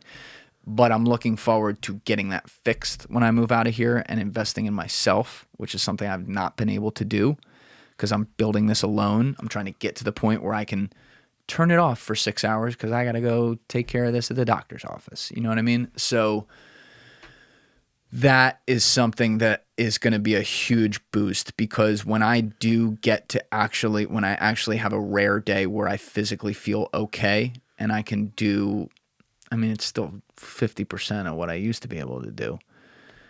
It's still something. Like this morning, I had a good sweat. Good. I sweated. Like I knew you were coming in. I woke up really early for me. I got up at like 8:15. That doesn't happen. I go to bed at like 4:30. I wake up at like 10:30. So I got up. I didn't want to do it. I didn't feel very good today, but I did get a sweat going. And it was like, I believe in physical fitness as an outlet more than anything else. And not to put a doctor's hat on, because God knows I'm the farthest thing from it, but it is, to me, for things that are not life-saving, it is the best drug you can take. And obviously, like, not eating like shit, that's another part. But just getting the sweat on. Like, one thing we didn't do today, because I'd worked out this morning, we didn't go for a walk. I go for walks. Like, when Bustamante got here, we went for a walk, like, in the fucking neighborhood. I love walks. Nice romantic little walk, talking about life. And it wasn't long, but, like, I walk fast as fuck. I need to get the legs moving. I need to get the blood flowing because, look at this. This is great for a podcast studio. You know my next studio is not going to be my office like this, though. You know that's on purpose. I'm going to be in fucking sunlight. It's going to be in a separate part of the house. You know what I mean? Because I love this, but when you're in this every goddamn day for 3.5 years, yeah, that's not great. Now, it's my choice. It is what it is. You're paying your dues. Shut the fuck up, you little bitch, and do it, right? Like, yes. That is what it is. But, like, yeah, when I earn the right to not have to do that, yeah, you don't want to be like this. That is not natural light right there. You understand? And I don't turn those on during the day, by the way. I turn on that little one over there. These are never on. Yeah. But, like, that's not natural light. That's why I try to open that window. Doesn't do much. There's fucking trees out back. You know? It's crazy because there's people like you. There's people like Taylor Rooks, who I'm thinking of as well, who's that again? Taylor Rooks is a reporter, an interviewer as well, who does an amazing job. And it's like, you guys are both. She tells me like she has trouble meditating and she has trouble like in her own head and thinking too much because she's always thinking about professionally what's next. And I'm like, you guys are both phenomenal at what you do, and you're operating at like 50% or like 30% of your capacity. Like, there's levels to what you will do. You're already incredible at what you do. You're going to like reach new levels by just taking care of yourself, which is just an exciting thing to think about. Is like, good way to look at the it. world hasn't even seen the best Julian Dorey, and probably won't until you start taking care of your mind and body. I don't mean this to like pump myself up, but I mean this dead seriously. You're 1,000% right about that. I know. I joke with people, but it's like joking, but it's dead serious. I've been building this podcast on one leg. When you give me 2 legs again, just wait. Game over. Like it's game. Like I have been, people like I don't want to like draw attention to too much shit.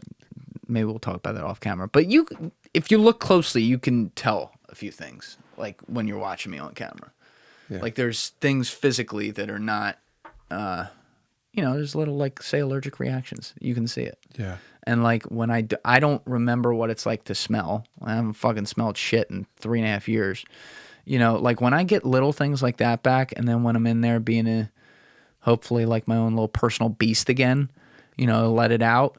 And I got to get both my shoulders fixed because they both got blown out during this whole time too. Like I got a lot going on. But once I can like get a little air to do that, if those are my problems, I'm ahead of the game here. I mean, you talk with a lot of people who have some real problems in life, right? I have people across from me who are like, my stepfather tried to kill me, like all this shit. And I'm just like, oh my God, like I have it so good. So, I always keep that in perspective. And it's like, look, we're doing it. Like that's a really positive thing. Like it's worked while it's like this. Imagine what it'll be like when it's not. And I could not be more excited about that. I don't remember what it's like to wake up feeling good. And I think that'll make it. I will never take it for granted again. I'll tell you that. And I think it'll make it all the more better when I get to do that. Yeah. Well, one of the things you do so well, I feel, is you're able to go to the juiciest parts of someone's story and really dig it out of them in a way that is like loving and open-armed of like, yo, like I can hear you for whatever it is. How do you go about doing that so effectively? I don't think about it. Yeah. There's no thought. There's no plan like, oh, what's going to push this guy's buttons? I don't think about. The most I do with someone I don't know before I go to get them to be invited to come in is I'll go see if they have something online where they talked. Hopefully they do. And I'll listen to 30 seconds and I just make sure they have the ability to talk. Like they don't talk like this or, because I can't really work with that, right? Because you can't get invested. It's not so much that. It's like, I know the people out there aren't going to be able to, and I'm going to waste this person's time. But as long as they can talk, like when I was a fan of Joby Warwick, great writer he's been out of the Washington Post now for like 25 years, but wrote a few amazing books. One of them won a Pulitzer. He won a Pulitzer for reporting back in I think the mid 90s as well. But this guy wasn't on any podcasts. Yeah, he was on like a couple, really, like no one's ever heard of him. And I realized that maybe there was a chance I had someone connected to him. And I'm like, oh, let me go figure out to get this guy in. So I said, he's on nothing. So I type in, there's something on YouTube with like, maybe it has more views now after he came in here, but I had like 100 views or something.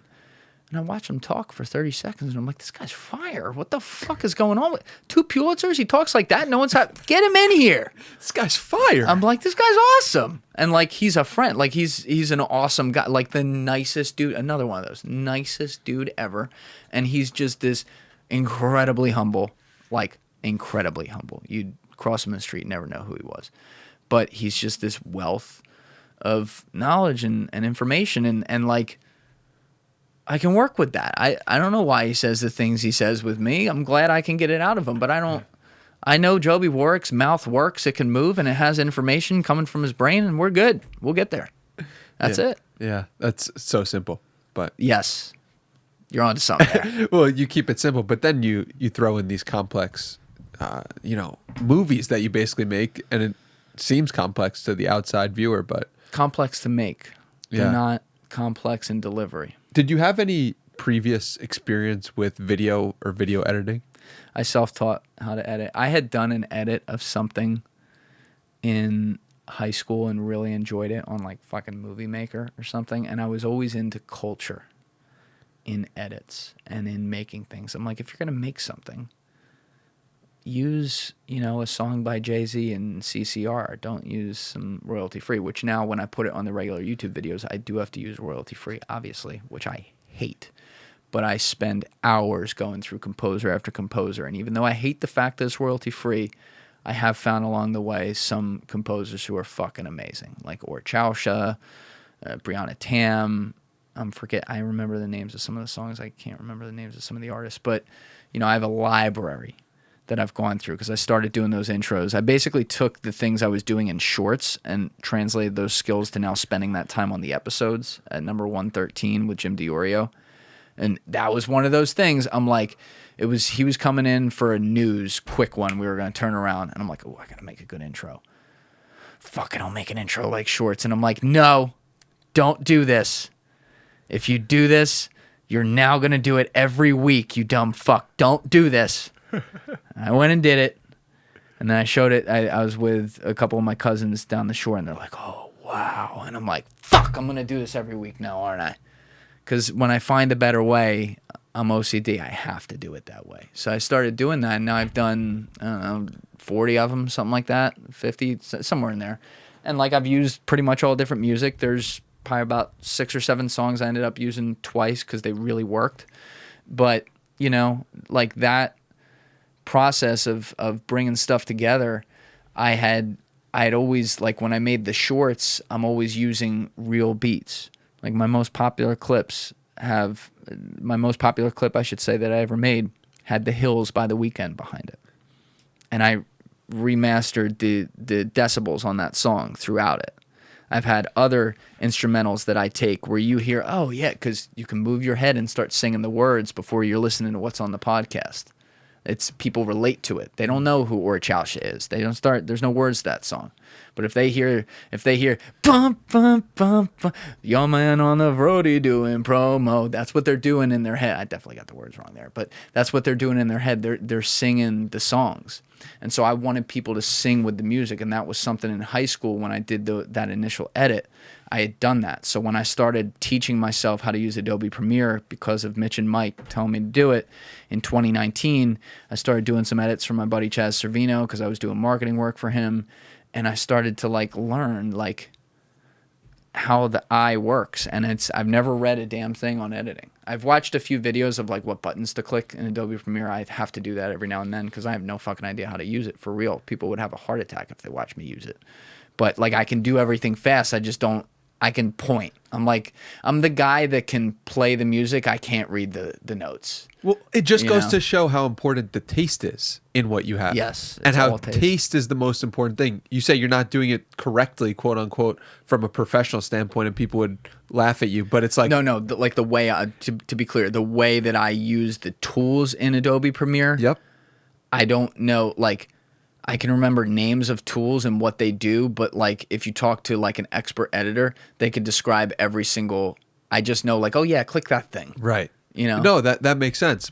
And it highlights the point that it's you have the taste, and the taste comes from you just look around the studio and you see what types of things you're inspired by and the culture you're inspired by. What role has how you've grown up and who you've grown up with played in your life and the podcast as a whole? I'm influenced by everything, man. But I was an only child, and so I had to learn to spend a lot of time alone growing up, which sounds depressing. But, I'm a huge reader, but when I was growing up, I was also a huge movie buff. And I'm into art. I'm into creative. I think that's part of, you were asking me about understanding having an emotional connection with guests or whatever. I think a lot of that comes from understanding art and why people did shit. Marlon Brando back there, I've watched every movie he's ever been in. The first one was in 1952, I think. Right? I'm into that. He's the greatest actor to ever live. Why? What made him great? He did less. Right? Why did he do less? Because he's present. So things like that I can see. And one thing in doing this and scanning footage, for example, when I go through an intro, the previous intro I did, which was 1 minute 10 seconds, it was 28 seconds of audio that I was putting visuals over as that matched up the description of the story. And then it was about 40 seconds of mid-rolls timed to the beat to hit.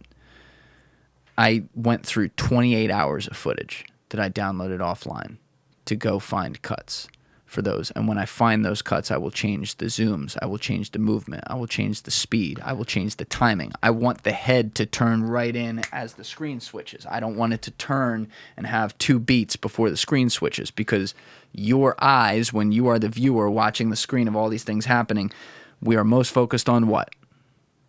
The face. The eyes. The human eyes are the most important thing.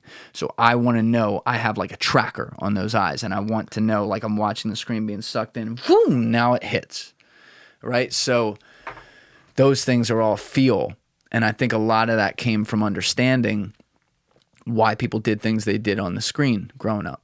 And, you know, when I'm editing, when I take the B-roll, because again, I gave you the example earlier of like using Safe House for Ryan.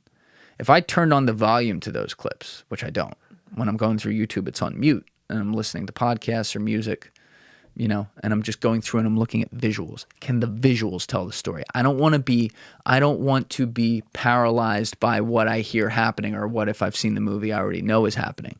I want to see, do the visuals match what this person is saying or what I'm trying to get across? And so I learn who the best actors are when I watch this, because I'm watching what they do without me hearing a word of what they say. Wow. And I see the guys, the greatest actors, the most important feature they have is how they use their eyes. It's not even close. It's the most important thing they do.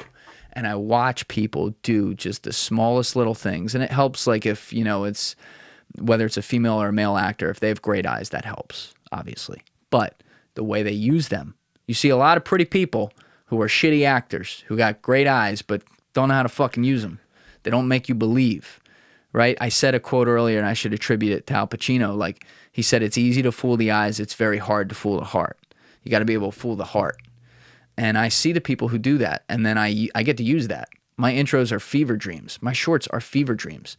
You know when you're dreaming like at night and you're in a story and it's integrating parts of movies you've seen and it has nothing to do with it, but then it has everything to do with it because it lines up with whatever your dream is? Like the plot of your dream.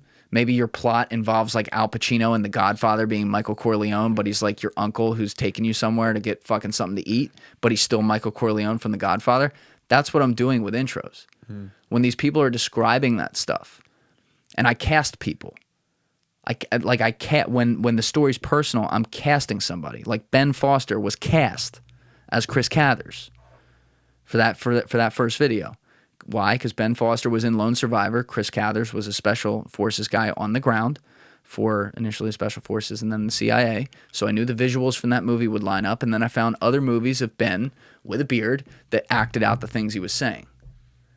You know, like I'm always looking to cast people in the roles, and a lot of times they kind of look similar too, which is pretty funny. It's this obsession with details. Yes. That is so evident when you spend time in the studio, when you just watch a short or watch one of those intros, and even from the conversations themselves, like you could tell the obsession with details is something that is a huge strength of yours.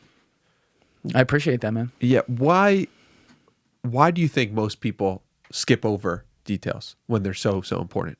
I don't know. If I were guessing, they're not OCD. Yeah.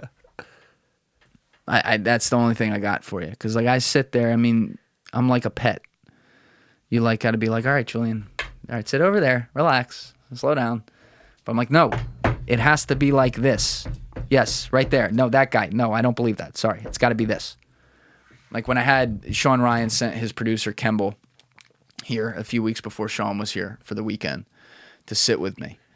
And mad props to them and their team over there, because like you wouldn't think it, but I guess like you think like military guy, you'd never think this. But Sean and Kemble both have a true artist eye. I have had a lot of people sit in that seat while I'm sitting at that computer right there and watch what I do, including people who are talented creatively, and they just don't get it. They can't. They know why they like it after I do it, but they never see it before I do it, and they don't understand what I just did, even if I showed it to them step by step. But when I had Kemble sitting here, not every time, but like a lot of times, he's like, oh, you're going to do that because you want it to flip right there. You know, I'm just making shit up right now. You want it to flip when it cuts to the new one. I'm like, yes, that's exactly what I'm going to do. I was like, damn, like, you got it. All right, so I think that was when I officially realized like most people can't see this. You could try to teach someone, but I've only ever lived in my brain, man. I've never lived in someone else's brain. I don't know how they process, but I at least have the understanding that 99.99% of people, more than that probably, don't process imagery in the way I do. Kemble's one of the people who's at least on the wavelength, right? And that's not like a narcissistic statement. I don't process the way other people do. Like Andy Bustamante, as an example, that is the most analytical motherfucker I've ever met in my entire life. Like, full-blown, everything is a 0 and a 1. You know, I have the analytical side. Not like that. Yeah. Not like that. I mean, he is brutally pragmatic on numbers with everything. Like, he's, like, calculating. Like, you can see his eyes calculating, like, with those big eyes, like, fucking, like doing math in his head while he's talking to you, and then it translates into language. I could sit next to him all day, every day, and I'm not going to fucking think like that. Yeah. I just never had thought about stuff like that much before. It's not like, oh, everyone thinks like I do. I never thought that either. But I thought like, oh, we can all just learn shit. Yes, for certain things. No, for certain things. I found it interesting how you told Sean Ryan's team that your best performing shorts were stories. And that was something that like really clicked for them when you said it, and it clicked for me as well. It's like, you want something to go viral or you want to actually impact people, you tell a story. Yeah, don't ever think I want something to go viral. Don't ever do that. I never did that. I never do. Sometimes I'll joke like when a clip's done, like when we're going through the process right now, like, ooh, that's viral. Like I'll make a joke after the fact. But like you never want to be like, I'm trying to go viral. Right. But your intention is to get people to see your thing. Oh, your intention is to go as viral as possible. But you're not, you understand what I'm saying? No, you never want to think that. You want to think, I want to make something beautiful. And I want to pick something, I want to pick a context to make beautiful that has the best chance to have success, which then can translate to going viral. But when you start getting stuck on thinking like, how do I make this viral? You're deducting backwards instead of forwards. So what I'm first doing is I'm saying, what clips paint a visual? It's about where I start. Okay. This one. All right, let's go pick all those out. What clips now paint a visual that creates a narrative? All right, this one. All right, what could I do with that? Oh, I could put Safe House on that one and describe it that way, and then work in some Black Hawk Down and about 5 other movies that come to my head, and this scene, that scene, whatever. Yeah, okay. Now, if I do all that, because again, I'm about to now spend, the way I was doing it, 25 hours on this shit. So you don't want to be 10 hours in and be like, this doesn't have a chance. You don't want to be like that. But that's happened a few times, I'm sure. Yes. Yeah. How does that feel? Oh, it sucks. You're like, do I stop? Do I keep going just to put it out? I've put some out. Pretty rare. A lot of times I stop. Like, no. There's a lot of videos that people would be like, what? Like, people who are fans would be like, oh my God, I love that. But like the average person who's never saw me, they may skip it. Because it doesn't accomplish the job. Because again, like you said, you want it to be seen by the most people. You want it to be viral as hell. You just can't approach it that way. Yeah. Once you're making it, if you know in your head, like, this just isn't it.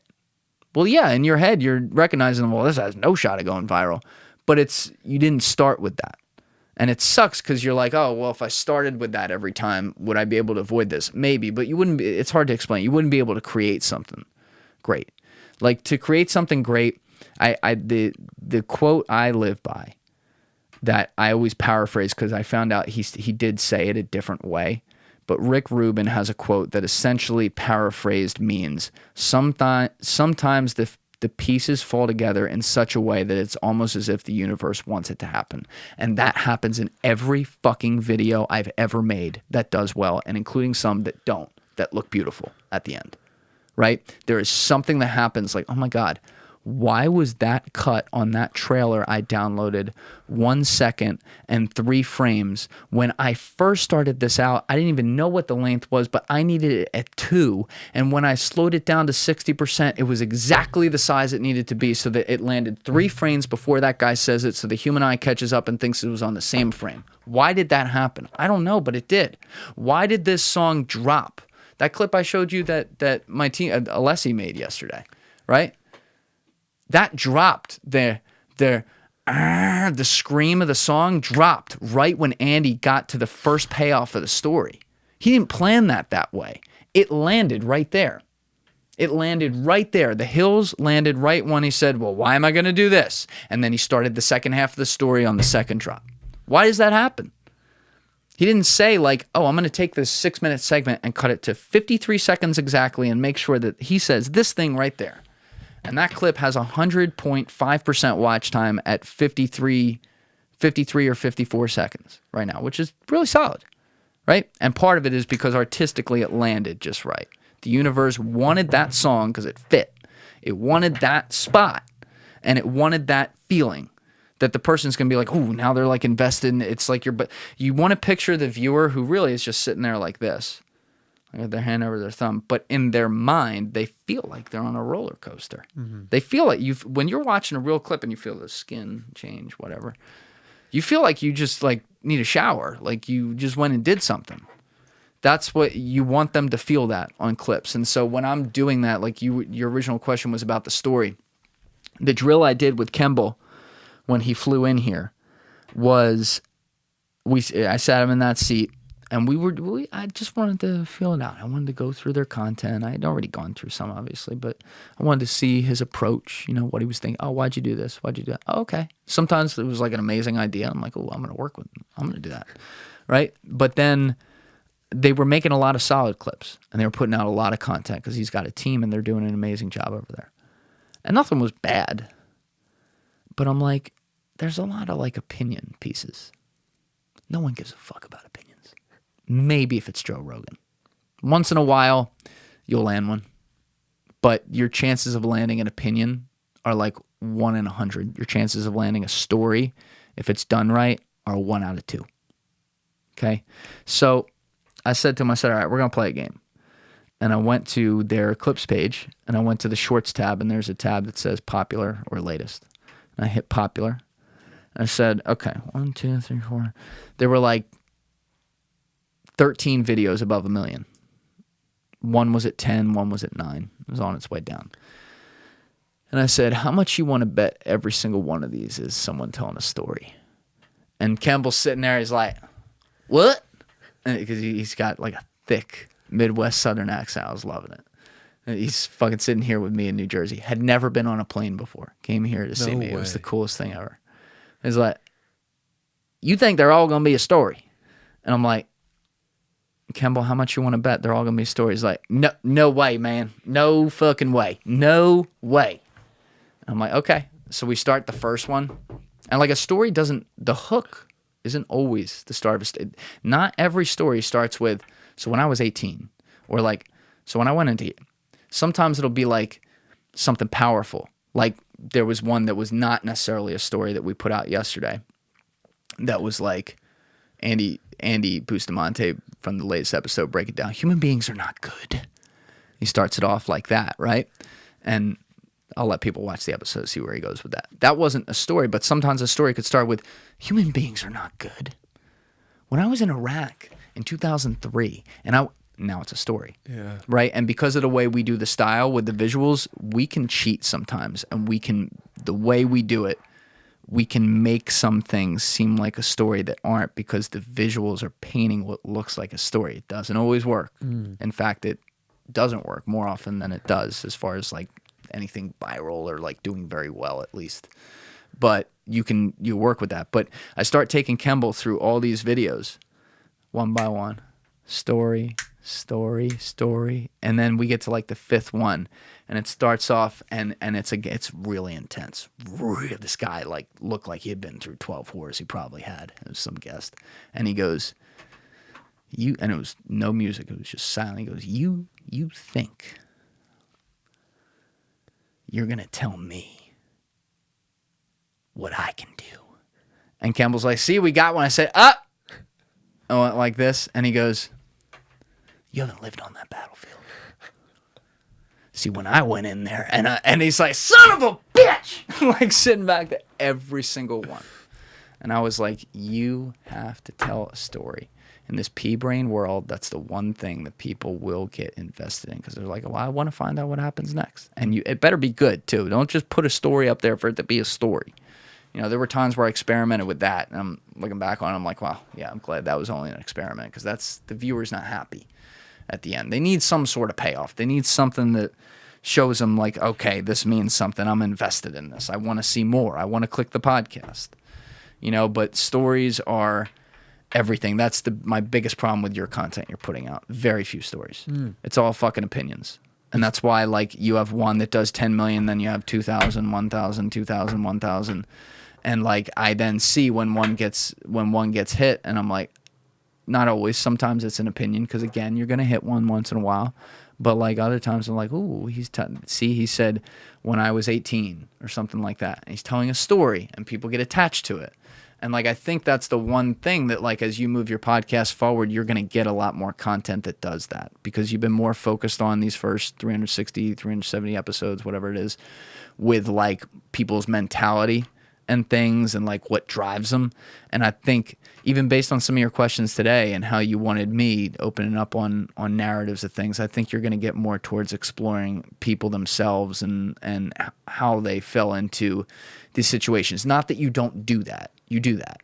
But I'm saying like I think you're going to do that a lot heavier. And I think you're going to get to a point where people are just spewing and you're like learning things about who they are that it's sad. Speaking from experience, it's a pretty awesome thing. Yeah, I appreciate the feedback, and I would love to receive any feedback you have about the content or anything I put out, because that's how you get better, and also because you're clearly a master at understanding what people want and have done that so well over the past 2 years. So thank you for... Thanks, man. Yeah, no, thank you for your time. This is one of the longest episodes I've done. How long did we record for? About 2 hours. And see, you could do this no problem. Yeah. Yeah. I like to end these podcasts with challenges for people. A challenge points to the place in your heart you believe people should take the information they've learned and actually do something with it. Does a challenge come to mind? So for you, right? Obviously. A challenge for people listening.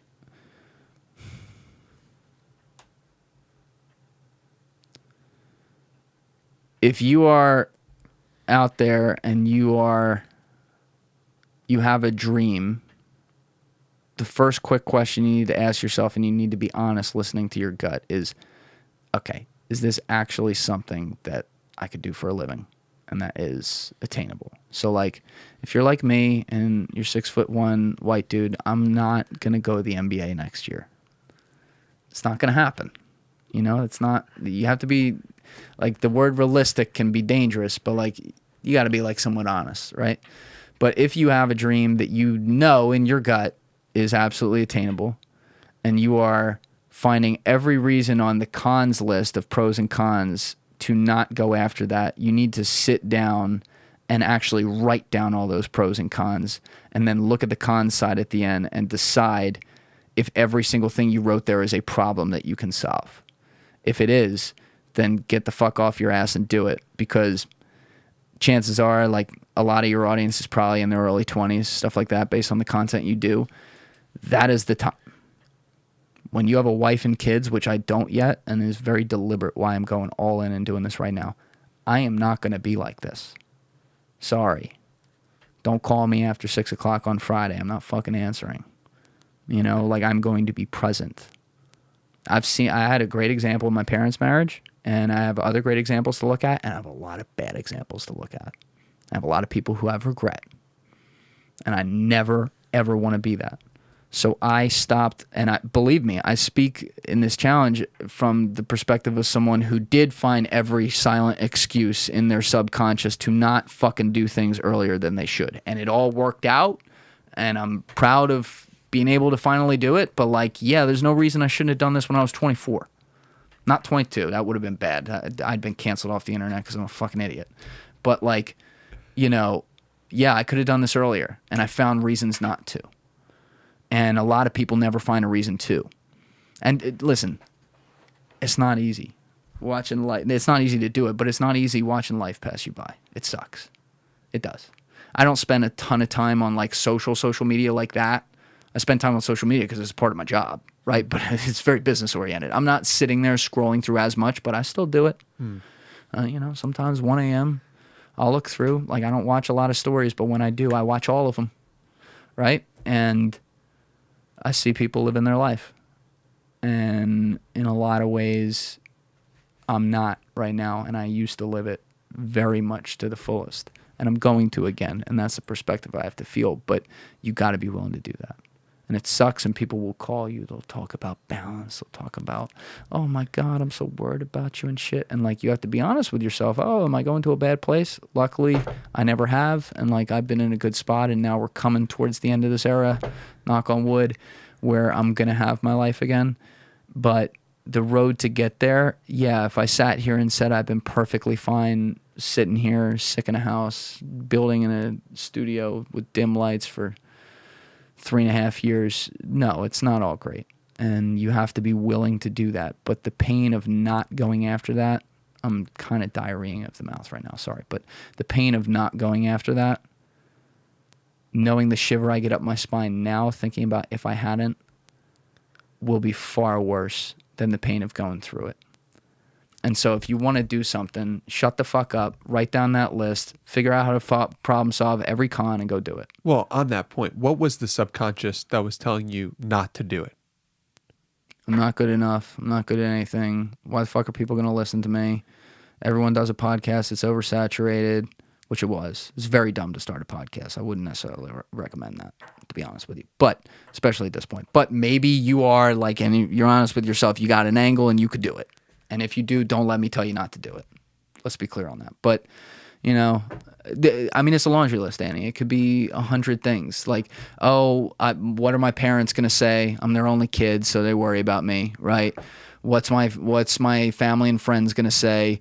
What am I going to have to deal with when I don't have a life and I have a very good life now, like, socially speaking at the time? Like, do I want to give that up?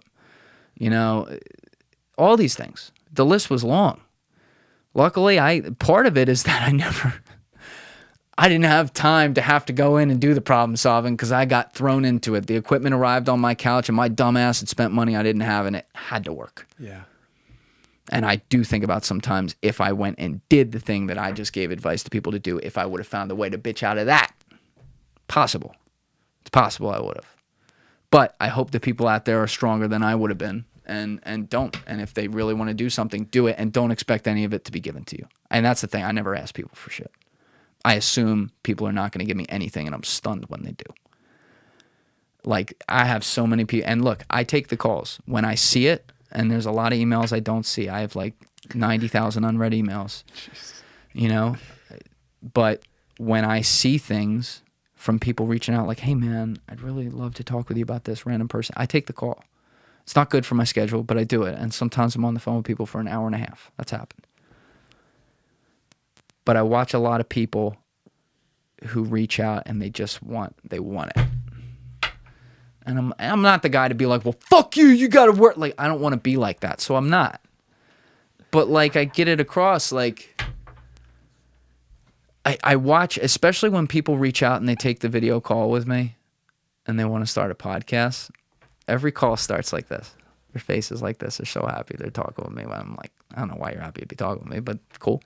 Starts like this. And as they start having me explain things, their face goes like that.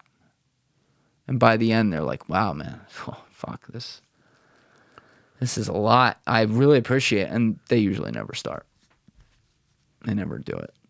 You know, and I don't tell them, like, don't start a podcast. On those calls, I don't ever say that because someone's already established they want to do that, and I'm not going to be the guy to trample on their dream. If they got a dream and they actually could do it, people could do it.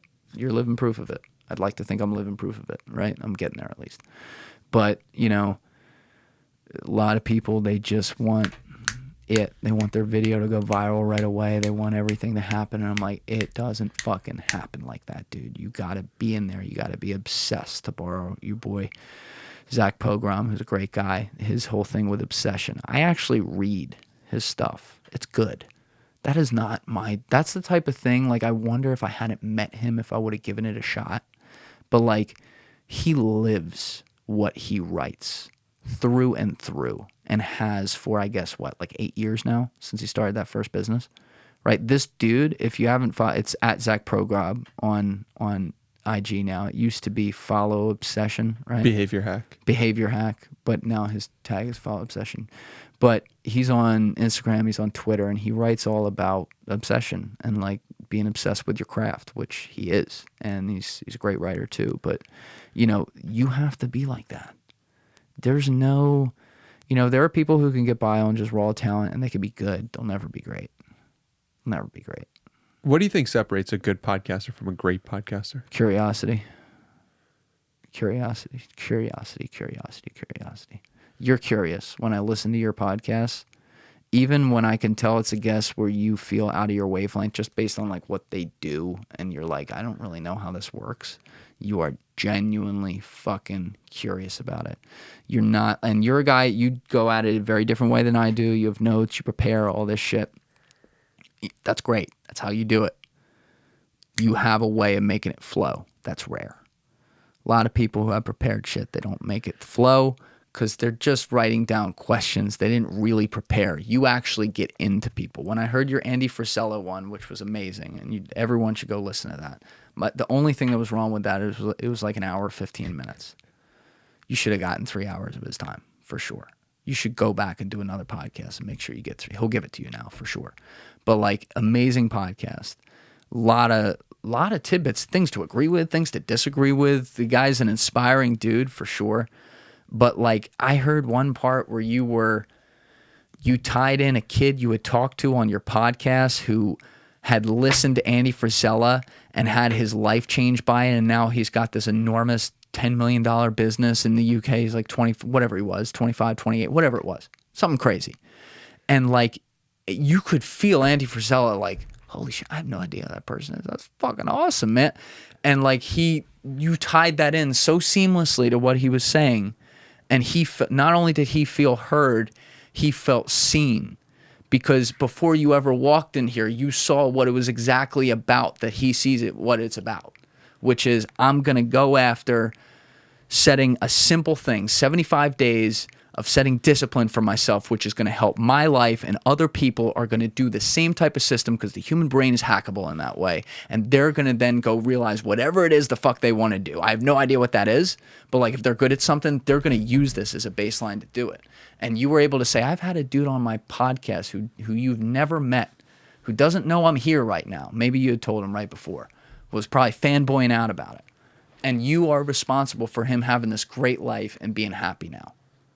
How does that make you feel? And he's like, fucking awesome, man. He said something like that. That's everything. Yeah. And it's like, I never met Andy Frisella. He seems like a really cool guy, but like, I could feel what he felt through that. Yeah. You don't do that. You don't do that kind of preparation and tie it all together. That's one thing you do with your podcast very well. You narrate all your episodes of people and relate them back to like, oh, this guest we know from this episode over here, and then we talked about this topic in episode 117 or whatever. I love that, right? Like, people who are incurious can't and don't do that. That is the most important thing. If you are trying to fucking date a girl, you better be curious about her. God knows that's killed me a lot of times, because then I get too curious. I get in my own fucking head. I could probably give myself from the other end. But you better at least start like curious, and like, not just like, what do her tits look like? I wonder, is it a landing strip or is it fully shaved? If you're thinking that, you are not going home with her, and she's damn well not gonna be your girlfriend, you know. And it's no different, not to like relate it to like trying to fuck somebody or something, but like, it's no different in a podcast. You are trying, and fuck a podcast, it's no different in a conversation in life. If you're not going to make a sale to someone unless you at least pretend to be curious about them, which I don't recommend, by the way. There's some people who can do it, but I think it's dog shit. But you have to genuinely be invested in these people, and that's part of the reason I think a lot of the guests I have a great relationship with them, because I'm invested in them after the podcast. Whether it does good or bad, I don't fucking care. Mm-hmm. That's not how I look at. I don't look at people by a view count. We don't do that. Now, are there some that it's like, I probably wouldn't rush to do the podcast again, because I do have, you know, there's a part of me that has a business to run. Yeah, but are there others that I'm like, fuck that, I'm bringing them back. I'm bringing them in tomorrow. Fuck you. If you don't want to listen to it, don't listen. Yeah, Yeah, and I think that's just because I genuinely feel that connection with him, and that doesn't come unless I'm genuinely interested in it. Yeah, the curiosity and the willingness to connect with another human being, it shows through for you, and I appreciate all the kind words. I'm so grateful to have this episode be the bookend for where the journey took you, in the sense of like, this is 3 years of you putting yourself through the grindstone in your house, but it's like, what is this podcast going to look like in the next stage? Yeah. And I'm so excited that we have this as a resource that we can go back to and be like, this was Julian at this point in his life when he was ready to go out on his own. And so that's so exciting for me. And I'm really looking forward to seeing how the story progresses over the coming decades. Well, thank you for doing it, man. I can honestly say I've never had a bad experience being a guest on a podcast. Everyone I've been on has been awesome. I probably have never, I don't really open up about me other than in the course of a conversation, which does happen naturally. But sitting down in one sitting like this one and my one I did with Danny Jones on Concrete are the two that it's like probably got more out there than I'm comfortable with. But that's a testament to you too. So thank you for coming here to do it. That's really cool. I'm looking forward to doing a podcast with you on my show now next. Hell yeah. Julian Dorey podcast, wherever you listen, available on YouTube, Spotify, Apple Podcasts, and all the other places as well. Everywhere. And we got the Julian Dorey Clips channel on YouTube. We're going to be putting it on Spotify as well. And then there's a third channel called Best of JDP, which is just all exclusively like shorts from a separate editor, Adam, who's doing an amazing job. That's on YouTube. But yeah, you got everything else? Wow. Amazing. All linked below. Thank you so much for your time, man. Thank you, brother.